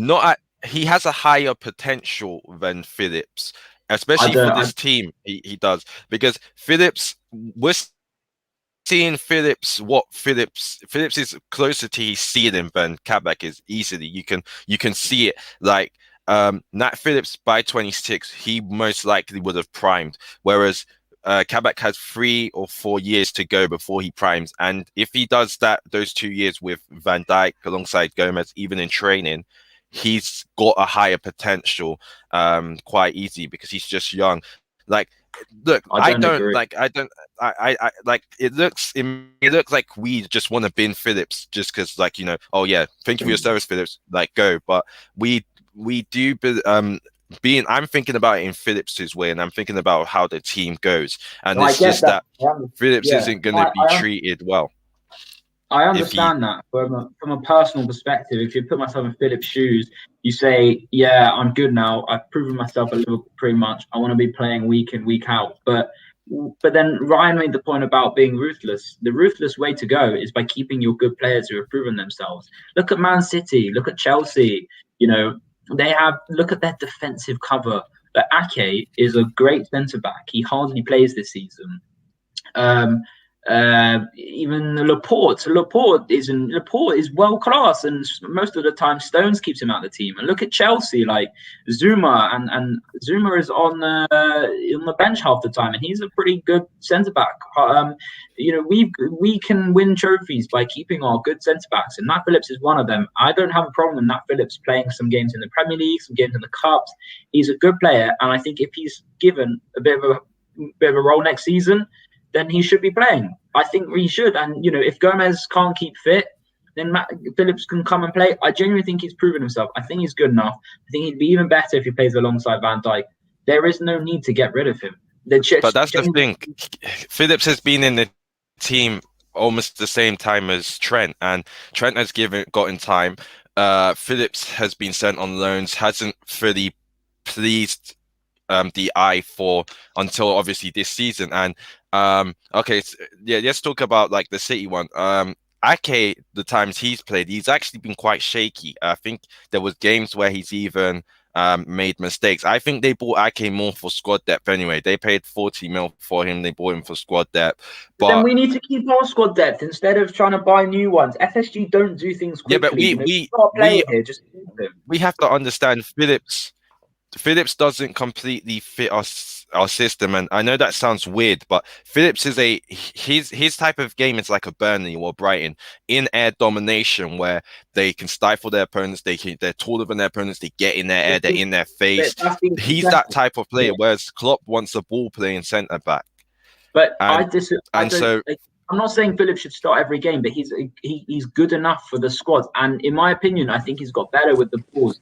And we've been winning. We've hardly conceded many goals recently. For real. But here's the thing. He's kept lots of clean sheets.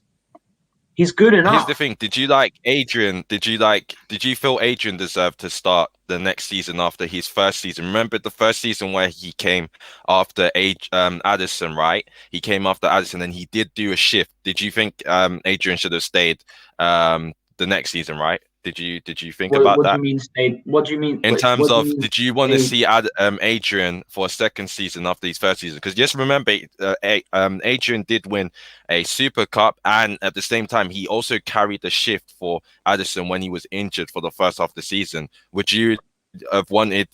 Would you at that time still kept Adrian? Like, forget hindsight. Would you have kept Adrian for the next season? Going into this season? No. Yeah, for going into this season. I've got. But why? Hold on. I mean, he's a reserve second keeper. He wasn't that bad. So yeah, fine. You wouldn't have sold him. You wouldn't have sold him. Basically, what I'm saying is, you see, Adrian didn't have the bad first season, right? He won a Super Cup.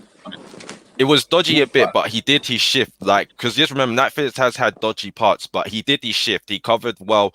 We had a decent amount of clean sheets. Like, if Adrian didn't step up when he did, it would have been a harder run for us, but he did, right?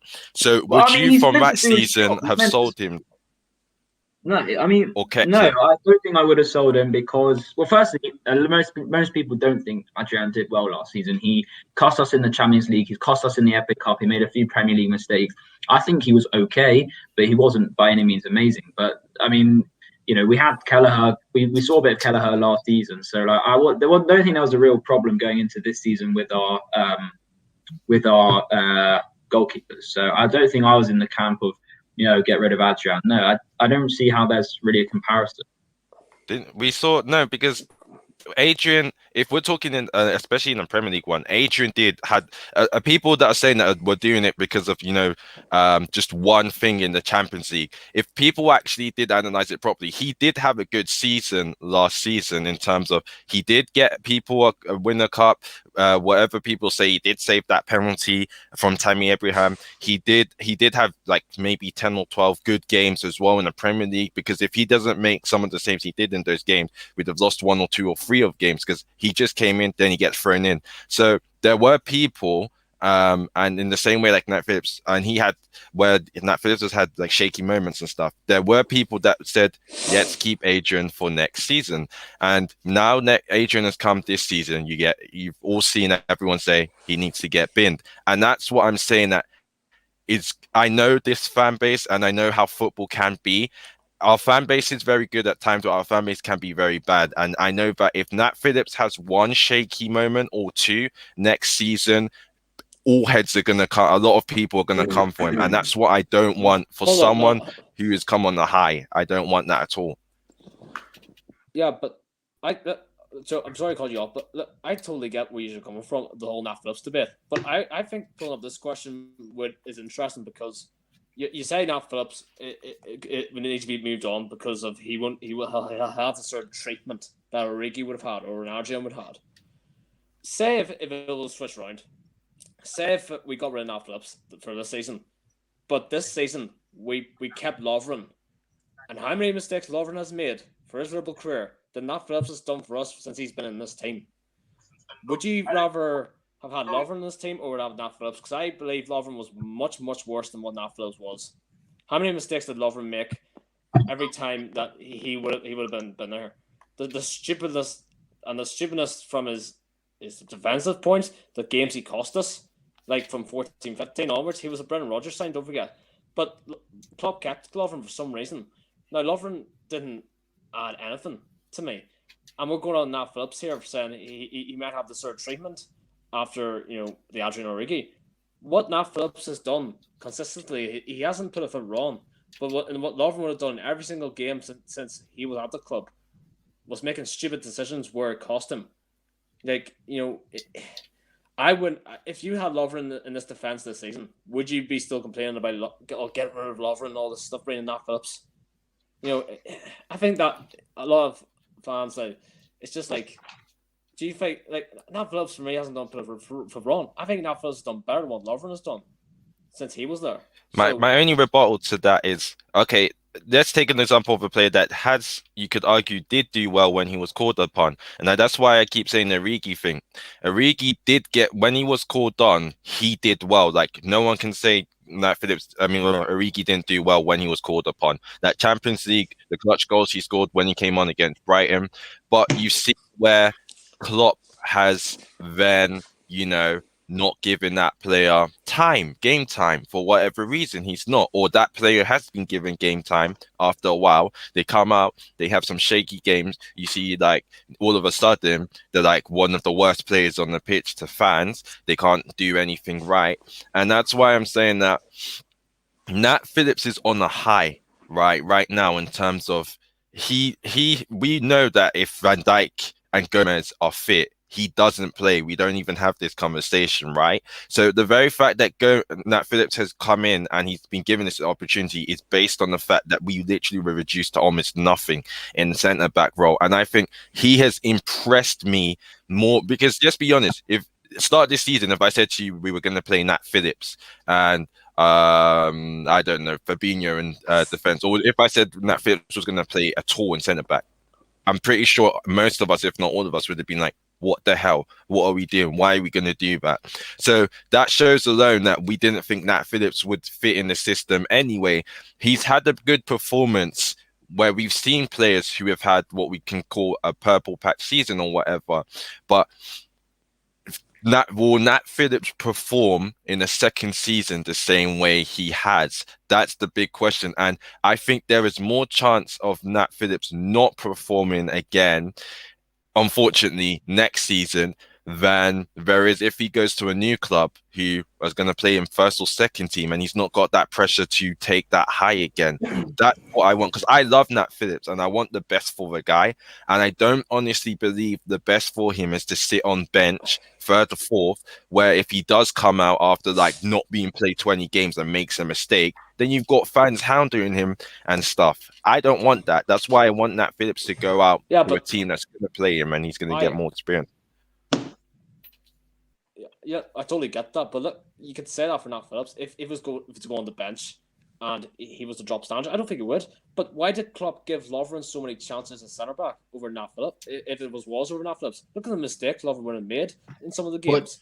We didn't have a reliable replacement because of Matip. Matip was injury prone all the time. But surely, maybe, knowing our luck with injuries, there's a chance Gomez will be out for 2 months next season. Maybe there's a chance Konate might be injured for 2 months.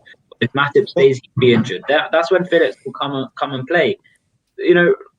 Joe, So be honest, Joe. Listen, guys. The reason why we have this opinion is going to split a lot of this opinion, not for stay, not for sell.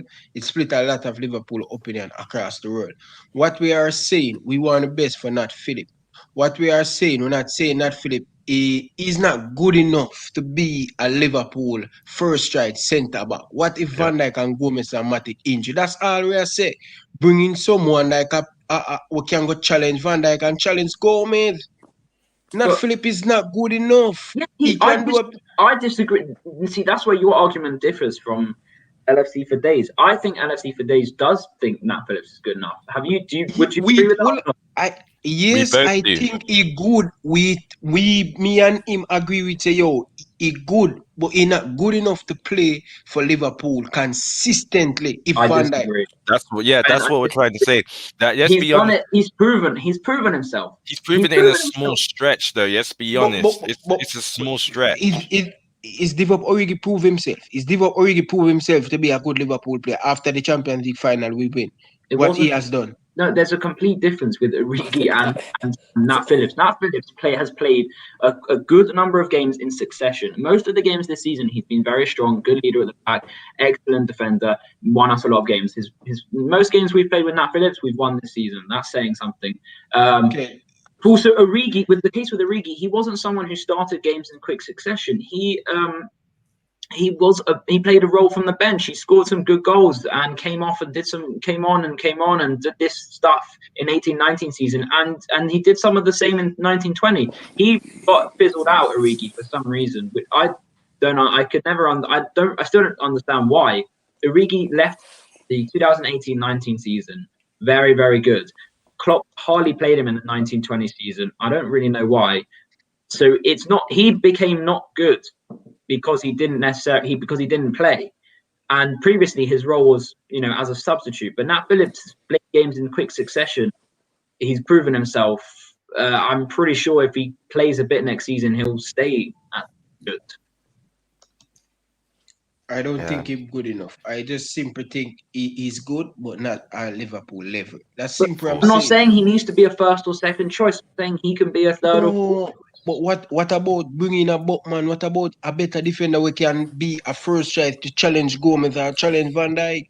But no one's going to challenge. But the thing That's is, why is Van Dijk and Gomez are probably our starters next season anyway. Klopp won't go in and buy. Klopp won't buy someone.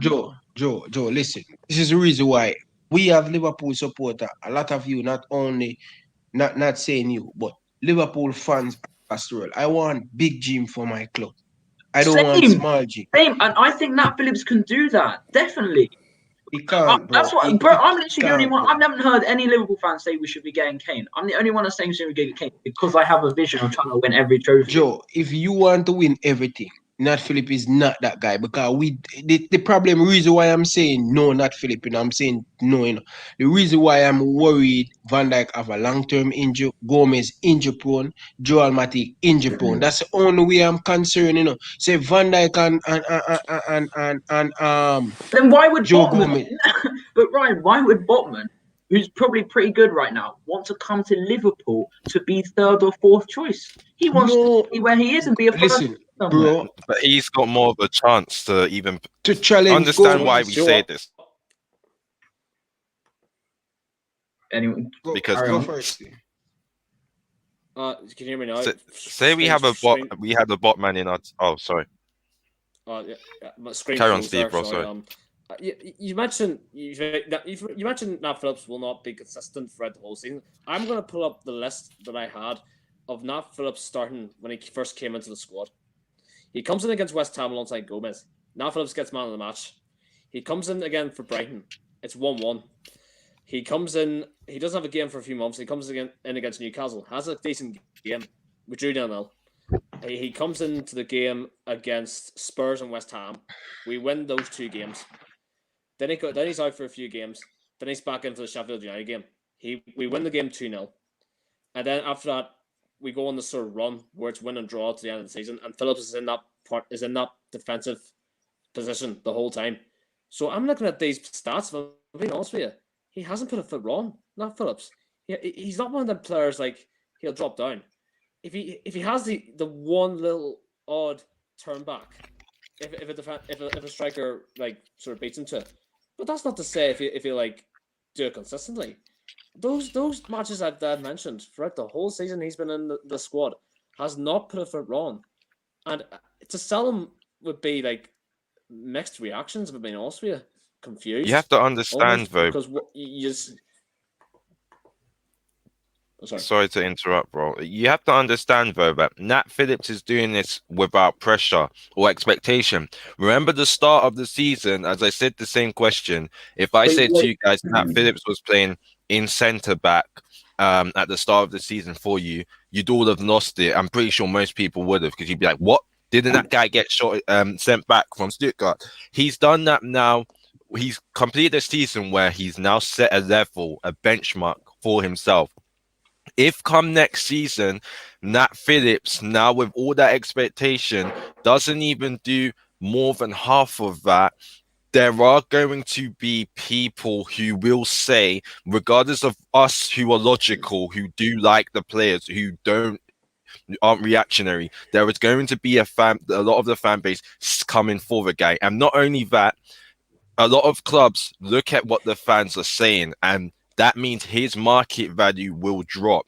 Meaning, if he does have to get sold from the club because maybe now he's not fitting Klopp's system, you can't even get much for him as well. Which is why I'm saying that it's now that he's on the high, we know he really doesn't fit our system. Because let's be honest, if Botman was in this team and not Nat Phillips, Botman, you would be more confident to say, honestly, in my opinion, that Botman can start at the start of the season than you would Nat Phillips, because the different levels of the player does prove that there's expectation already for Botman compared to now.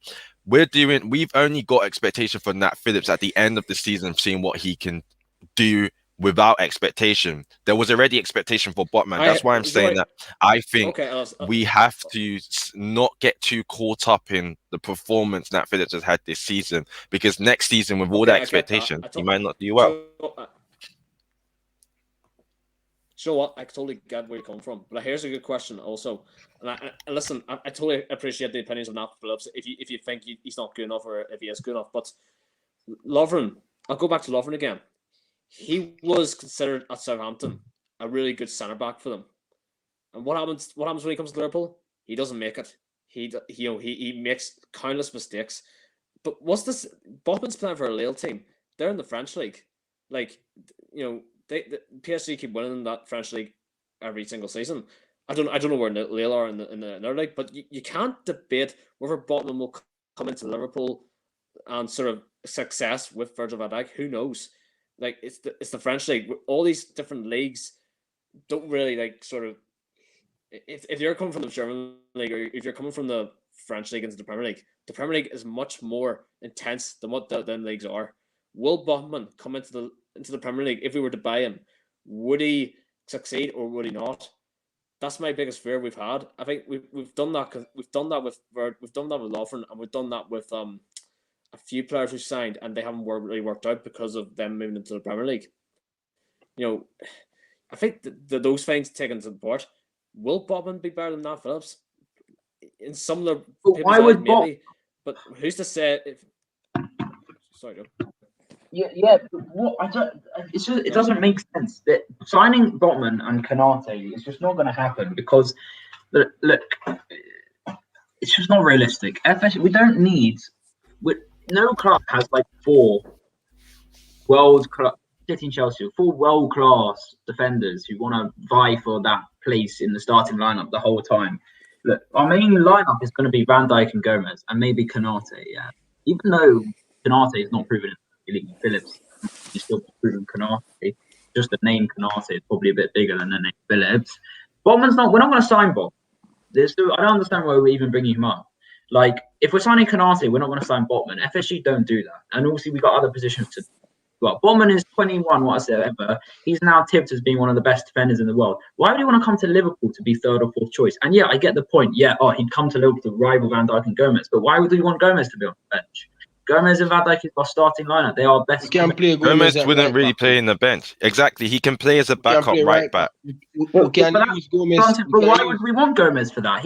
Bro, Gomez. No, we don't because have a right Gomez back. can play We don't have right a back right very well. But then that's why we're changing his role. His role is a Well, I centre. know. Well, I know. Joe, We're not changing Joe. him. We're using him as to his advantage. Remember, we wanted the backup fullback for Trent as well. So that Okay, evens fine. And things out. Gomez can have that role next season. But so then we'd have Matip and Konate and Van Dijk and Phillips. I just don't understand. Botman's not going to want to come and play as a third choice. I actually think Botman will. And remember, he's 21, right? But Van then why Dijk would is. you do that instead of Phillips? No, because Phillips is 24, bro. You got to remember that at 24, say, how old is Van Dijk? 27, 28, 29? 27, I think. 27, right? So, hold on. 28. I don't know. I think BVD might be even 29. Let me just have a yes, quick look. no, you're right. He is 29. He's 29. So, let's be honest. Realistically, we can probably say we could get 2 to 3 more years from BVD if he's still back in form, right? We might even get 4. If we get 4 years, that's 4 years. 4 years on top of Nat Phillips is 28, right? Whereas 4 years on top of a Botman or a Kabak is 25.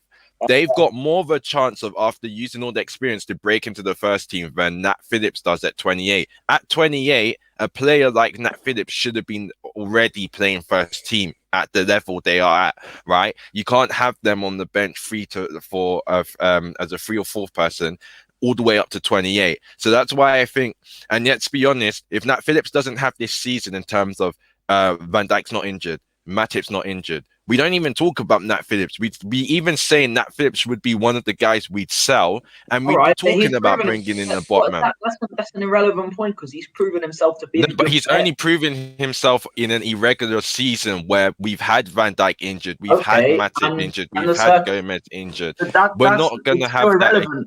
It's still irrelevant the circumstances in which he's proven. It's relevant in the circumstances, but that's because he had no expectation. It's a different story when we're going for like a title race or we're going for titles. It's a completely different story because now we actually know. Because just be honest, Nat Phillips at that time wasn't good for Liverpool. Yet we have to put it point blank. We can't just disrespect it just because this season that Phillips has had a great season. We can't just say, okay, yeah, forget that he actually wasn't fitting in the team at the time.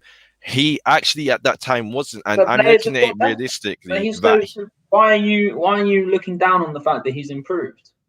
No, he's improved, but that's the thing. He's improved without expectation. My only issue is he's now built a level of expectation that if he doesn't match it next season, it's not going to work well for him. That's my big problem. Okay, I understand that, but why are you assuming he's not going to match the expectation? Because look at the level he's set right now. For him to match that,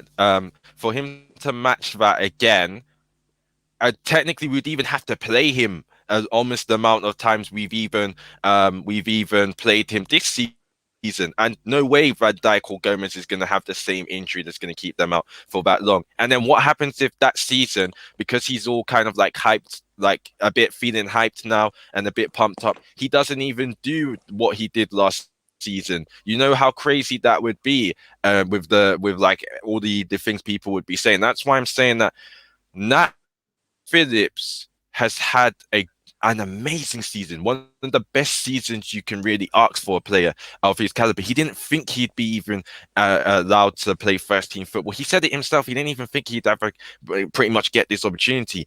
I personally think if we knew that he wasn't really good for our system back then, yes, just because he's had one season, we can't now all of a sudden just change that 2-3 seasons of seeing that he wasn't really fitting in. We have to be realistic, and the best thing for Phillips at his level. But we had 4 proven centre backs though: Lovren, Matip, Gomez, and Van Dijk. Yeah, but you could argue we had 3 to 4. Agreed. But if he couldn't even get in over Lovren, let's be honest, and Lovren, as people were saying, he's been there for a long time. Yeah, and but maybe at that time that was young. He's gone to Stuttgart and maybe got better. look at Jota. Jota's not been here for long, and yet Jota was pushing players like Mane and etc. on based on form. That was based on form. It wasn't based on like your longevity here. Because if we were going with longevity, we'd even be playing Milner in left wing more than we'd play Robertson. But we're going like Klopp is a fair manager in terms of where it comes from. I think the only player I could probably say he didn't do well with is, I'd argue, maybe Simicast and all Minamino, those guys who came newly, but you could probably say it's because of the season. But Phillips has been here quite a bit of time, and he has, when he's now been called up this season, he has been exceptional, agreed. But the guy we know isn't the level we want him to be at LFC, and so the best thing, the right thing, I don't know, but I clubs would can't do. get on board with that point. Not at the level we expect at LFC. That doesn't mean you're assuming. Was he at the level for LFC before this? Like before this season, would you say he was? Right now, it's irrelevant. It has to, bro. You have to. You can't just disregard like 2-3 seasons just no, but because you're of one assuming season. that this level was his Because level. I could do that with Origi. Yeah, because I could have said Origi was the level for LFC after his Champions League goals and after what he did with Brighton. I could have easily said it because that's what you're doing now with this season. There were a lot of people that didn't think Origi was that good, and I think he was fine, but he's just but not after the Barcelona game. I saw people saying this guy is Lewandowski. I saw people saying Jesus Christ. Weirdos on Twitter. No way. No, bro. A lot of LFC fans went nuts. Did you not remember? Remember what happened to? There was a pundit. I can't remember his name. Steve McMahon or someone. Who said we should sell Origi after the Champions League win. He got battered left, right, and center for saying that. You know, he's been proven right, and he's a former LFC player. I think it's Steve something. He fully did say that we should have sold Origi, and I remember being one of the people that, oh, who's this guy? Not Liverpool. He's tarnishing his reputation, saying crap like that. I was one of those people, but I kind of see what he meant. If you sold Origi on the high, no one remembers completely what he's not done good now, and that's why I'm saying that Nat Phillips, we know he at the time before the season he wasn't that good for LFC. We can't just pick this season and be like, oh god damn, he's like showing it without expectation. Phillips story is going to be the same as the Origi story. No, but that's the thing. It's highly likely it will. Because remember, Origi wasn't even. Origi wasn't even that good. Now. I'm so tired. We'll have to resume this another time. Yeah, because okay, would you say Origi was good for Liverpool's season before the Barcelona thing? Would you say good for the Liverpool team before the Barcelona thing? Would you say that he was more than enough to be at least first team player? Before the Barcelona game? Yeah, before all the clutch goals he scored, basically. Yeah, I think he could have played. Well, I think he honestly, but he didn't need to because we didn't have any injuries, and Firmino's a first choice, and Origi did his job exactly over Firmino. Though, did you think he would have at least played consistently for Liverpool before that Barcelona game? Be honest, because we do know that Origi was. Remember, Origi was in Klopp's first start in 11 as well. I remember. Did I think he was good enough to hypothetically start a string of games? No, I mean like get into at least first team, if not second position, being like he'd at least be able to fight with Firmino toe on toe for position. Yeah, because he was doing well that season. So yes, that season. 18-19. Yeah, that season. That's the season he did. Like, you know, everyone thought. But I mean, the seasons before he wasn't really doing that well. That's what I'm saying. He had a big injury. He had a big injury, agreed. But also his seasons weren't that good. He basically was. We already could see he wasn't really fitting the system Klopp wanted, and that's why I'm saying that. The same way with Phillips, right? Is that if we go just based on this season, there's a lot of players you could just say, man, we should keep just because they've proven themselves this season. But the real facts is that Nat Phillips, before this season, and even before Van Dijk and Gomez didn't get injured, he just wouldn't be in this conversation. I love the guy. What me and Ryan are saying, it's not, we don't hate Nat Phillips. We don't think Nat Phillips is a shit footballer. We don't think Nat Phillips, is crap at all. We're just saying basically, from what, if we're being realistic, he's had a good season. There's teams that are interested in him that can do a lot better with him as well. And he is in his career, at this point in his career, it would be beneficial for him, especially if he is to be able to go to another team, maybe like a Burnley. Steve Bruce would love, not Steve Bruce, what's his name? Sean Dyche would definitely love this guy, or a Brighton. He would be exceptional over there because he's getting played and he's not got that pressure again from Liverpool. Your point about him. So the fact that you've just said he'd be exceptional there suggests that he's good enough as a squad player for Liverpool. So if he'd be exceptional there, it shows that remember, he's Brighton the Premier League and improves the Premier League. But so you're assuming that because he won't play initially, he's going to come and play a few games when Gomez or Van Dijk or Matip or Konate gets injured, and then you're assuming his standard is going to drop, and therefore fans are going to turn on him. It's going to be bad for his career. That's your assumption, right? Pretty much. It's not assumptions. It's just basing it on what you can say pretty much, but even then, it's just basing it on what was facts. Like, look at, okay, for example, City's bench, right? We talk about City's bench. City didn't buy players. Okay, not even that, but what I'm saying is, like, look at Chelsea City. They're not buying players just so they can just be squad players. Most of the time, they're buying players who they want to try and at least break into the first team. Because not every player is going to get into the first team, but you're going to want to buy a player who fits your system and can. And we know Nat Phillips isn't fitting Klopp's system. All right, well, I disagree with that. Where we differ is you guys think he can't push for a starting place, whereas I believe he can. Yeah, that's the thing. I don't think Nat Phillips, honestly, I don't think he can push for a starting place over Botman. That's just honestly the truth. Or not even just the Botman, even I arguably think, as I said, Kabak does have a higher ceiling. Like, people, like, even if no one wants to, like, think about it logically, just because of what's happened with this, like, I do think in this team, we do need players that are either positionally aware. Nat Phillips has some positional sense, but not at the level we need him to be when we're playing at a high line.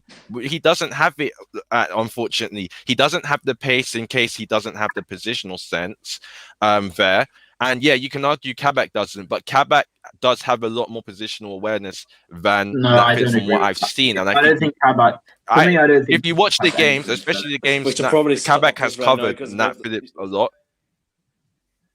No, Phillips. Like, literally, watch the games again. Watch the games where Kabak and Nat Phillips have played together. You will see Kabak covering Nat Phillips a lot more in certain places than Phillips has for Kabak. I dare you to watch it because you'll see it.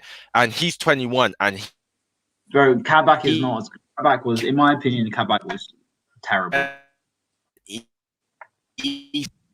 I at first thought that because I thought, damn, why did we buy Kabak if then Nat Phillips is better than him? But if you watch the games, you will see actually how well Kabak does, where there are times he's had to cover mistakes from Nat Phillips, and it's because of positional awareness. And he's 21, 2-3 years, he can easily get that in. Years for Nat Phillips, he's hitting 26, 27. You can't be doing that. That's prime age. And that's why I'm saying it's very easy because of what a player's done this season to be attached to them. But you got to remember, before this season, Nat Phillips just wasn't LFC level. That's the underlying truth. I love him, but I got to be realistic here. I want for my guy to go to another team like Burnley, like Brighton, where he's already shown us in Liverpool that he is a cult hero. I remember him as a cult hero.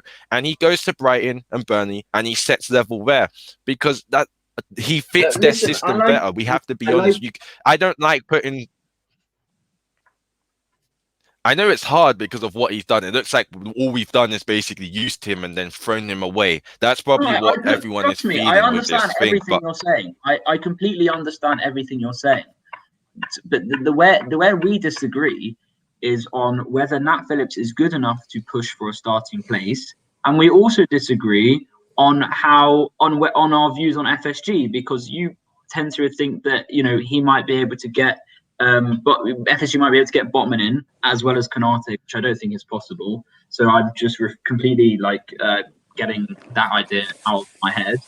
And you think maybe even if he doesn't push for a starting place, maybe you think that if he plays as a squad player, plays a bit part role next season, that he wouldn't do necessarily well. I mean, everything I think we've both said is pretty valid. It does come down to a matter of opinion, and I like what you're saying because I think it's a constructive debate. But for me, I will sum up by saying I think Nat Phillips has proven himself in the Premier League. For me personally, as a Liverpool fan, I would be comfortable with him having a starting place next season. I'm not saying he should. That I'm saying I'm be comfortable if he does. I wouldn't be uncomfortable.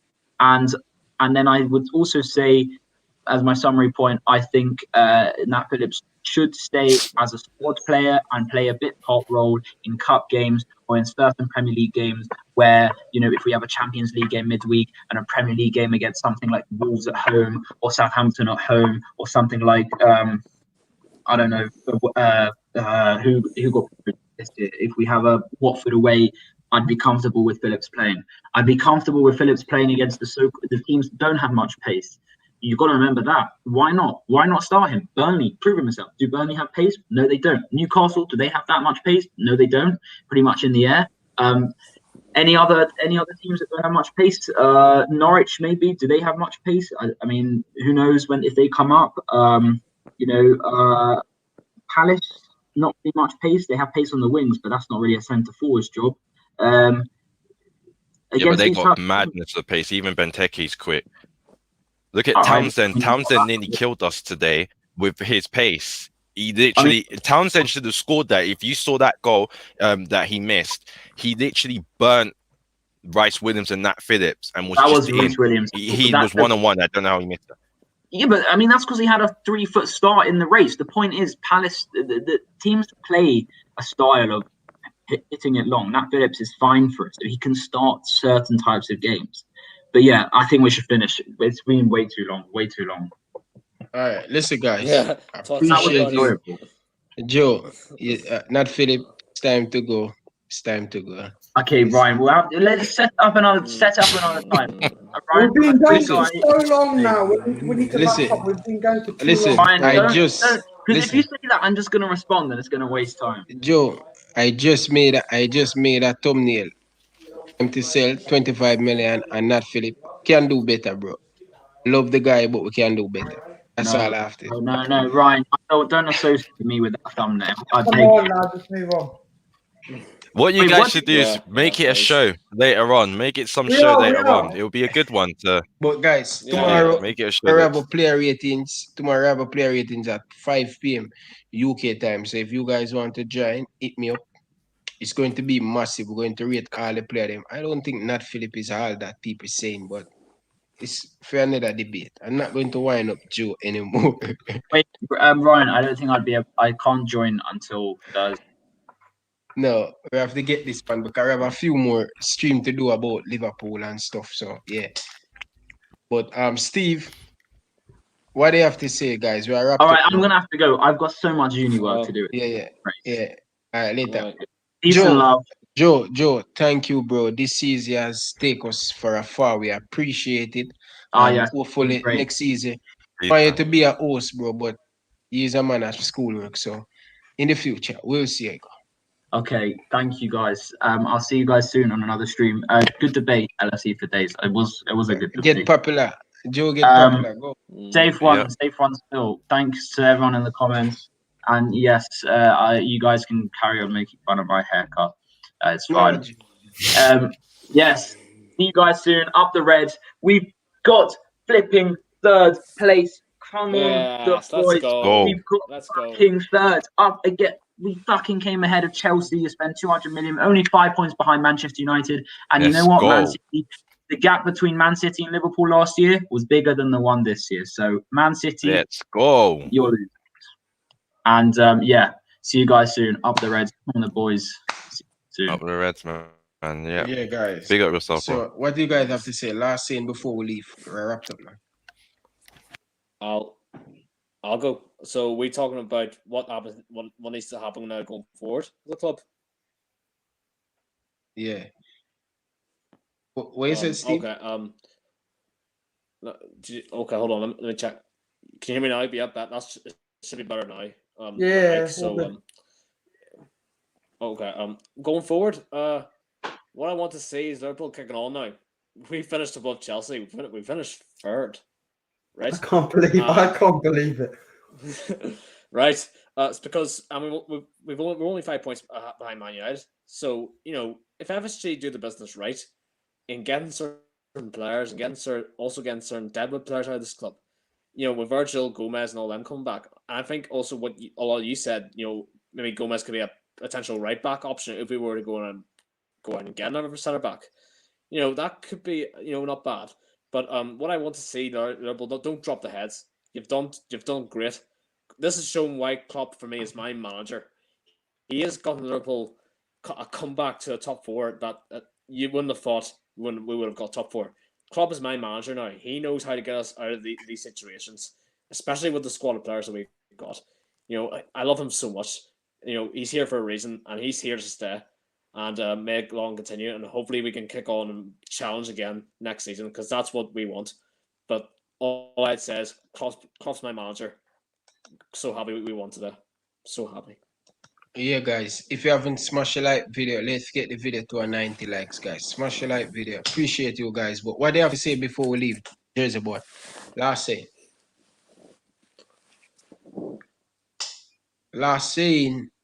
Jersey boy. He's freeze. Jersey boy freeze. But let's move on to LFC.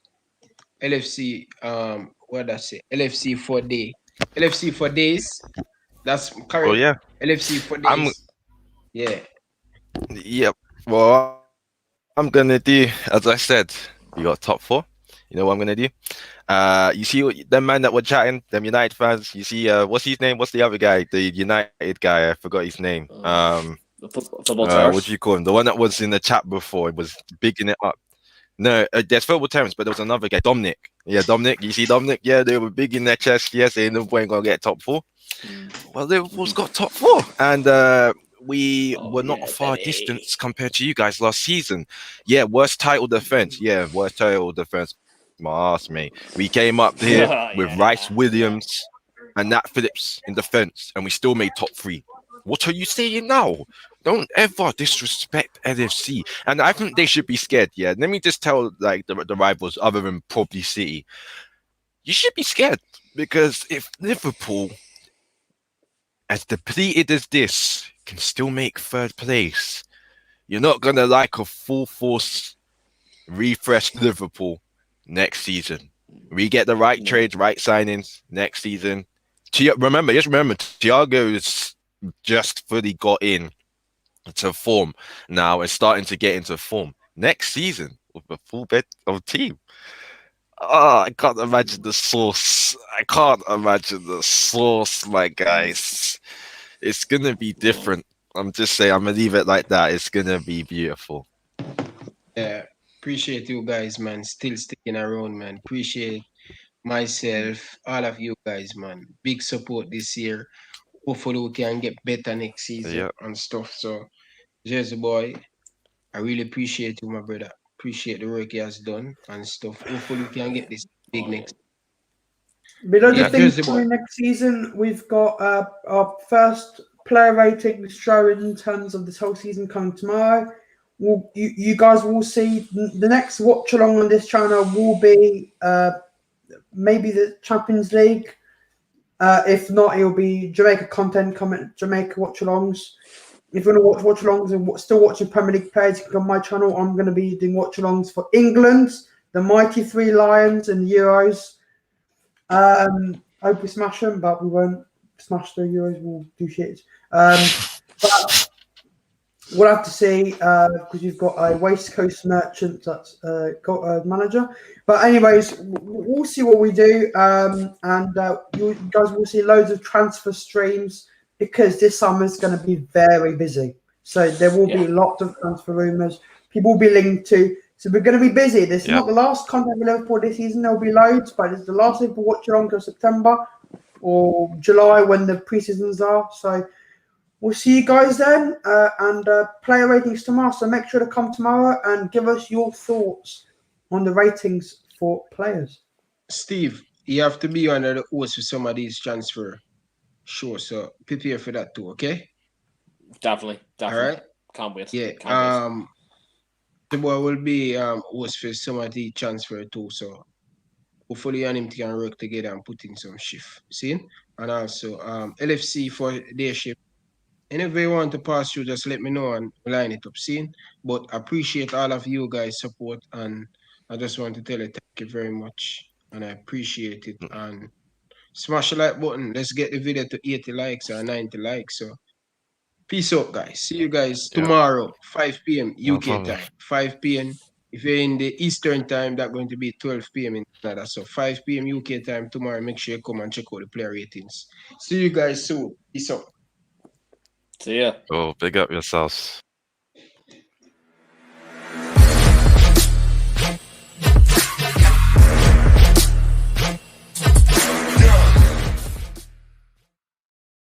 Peace out.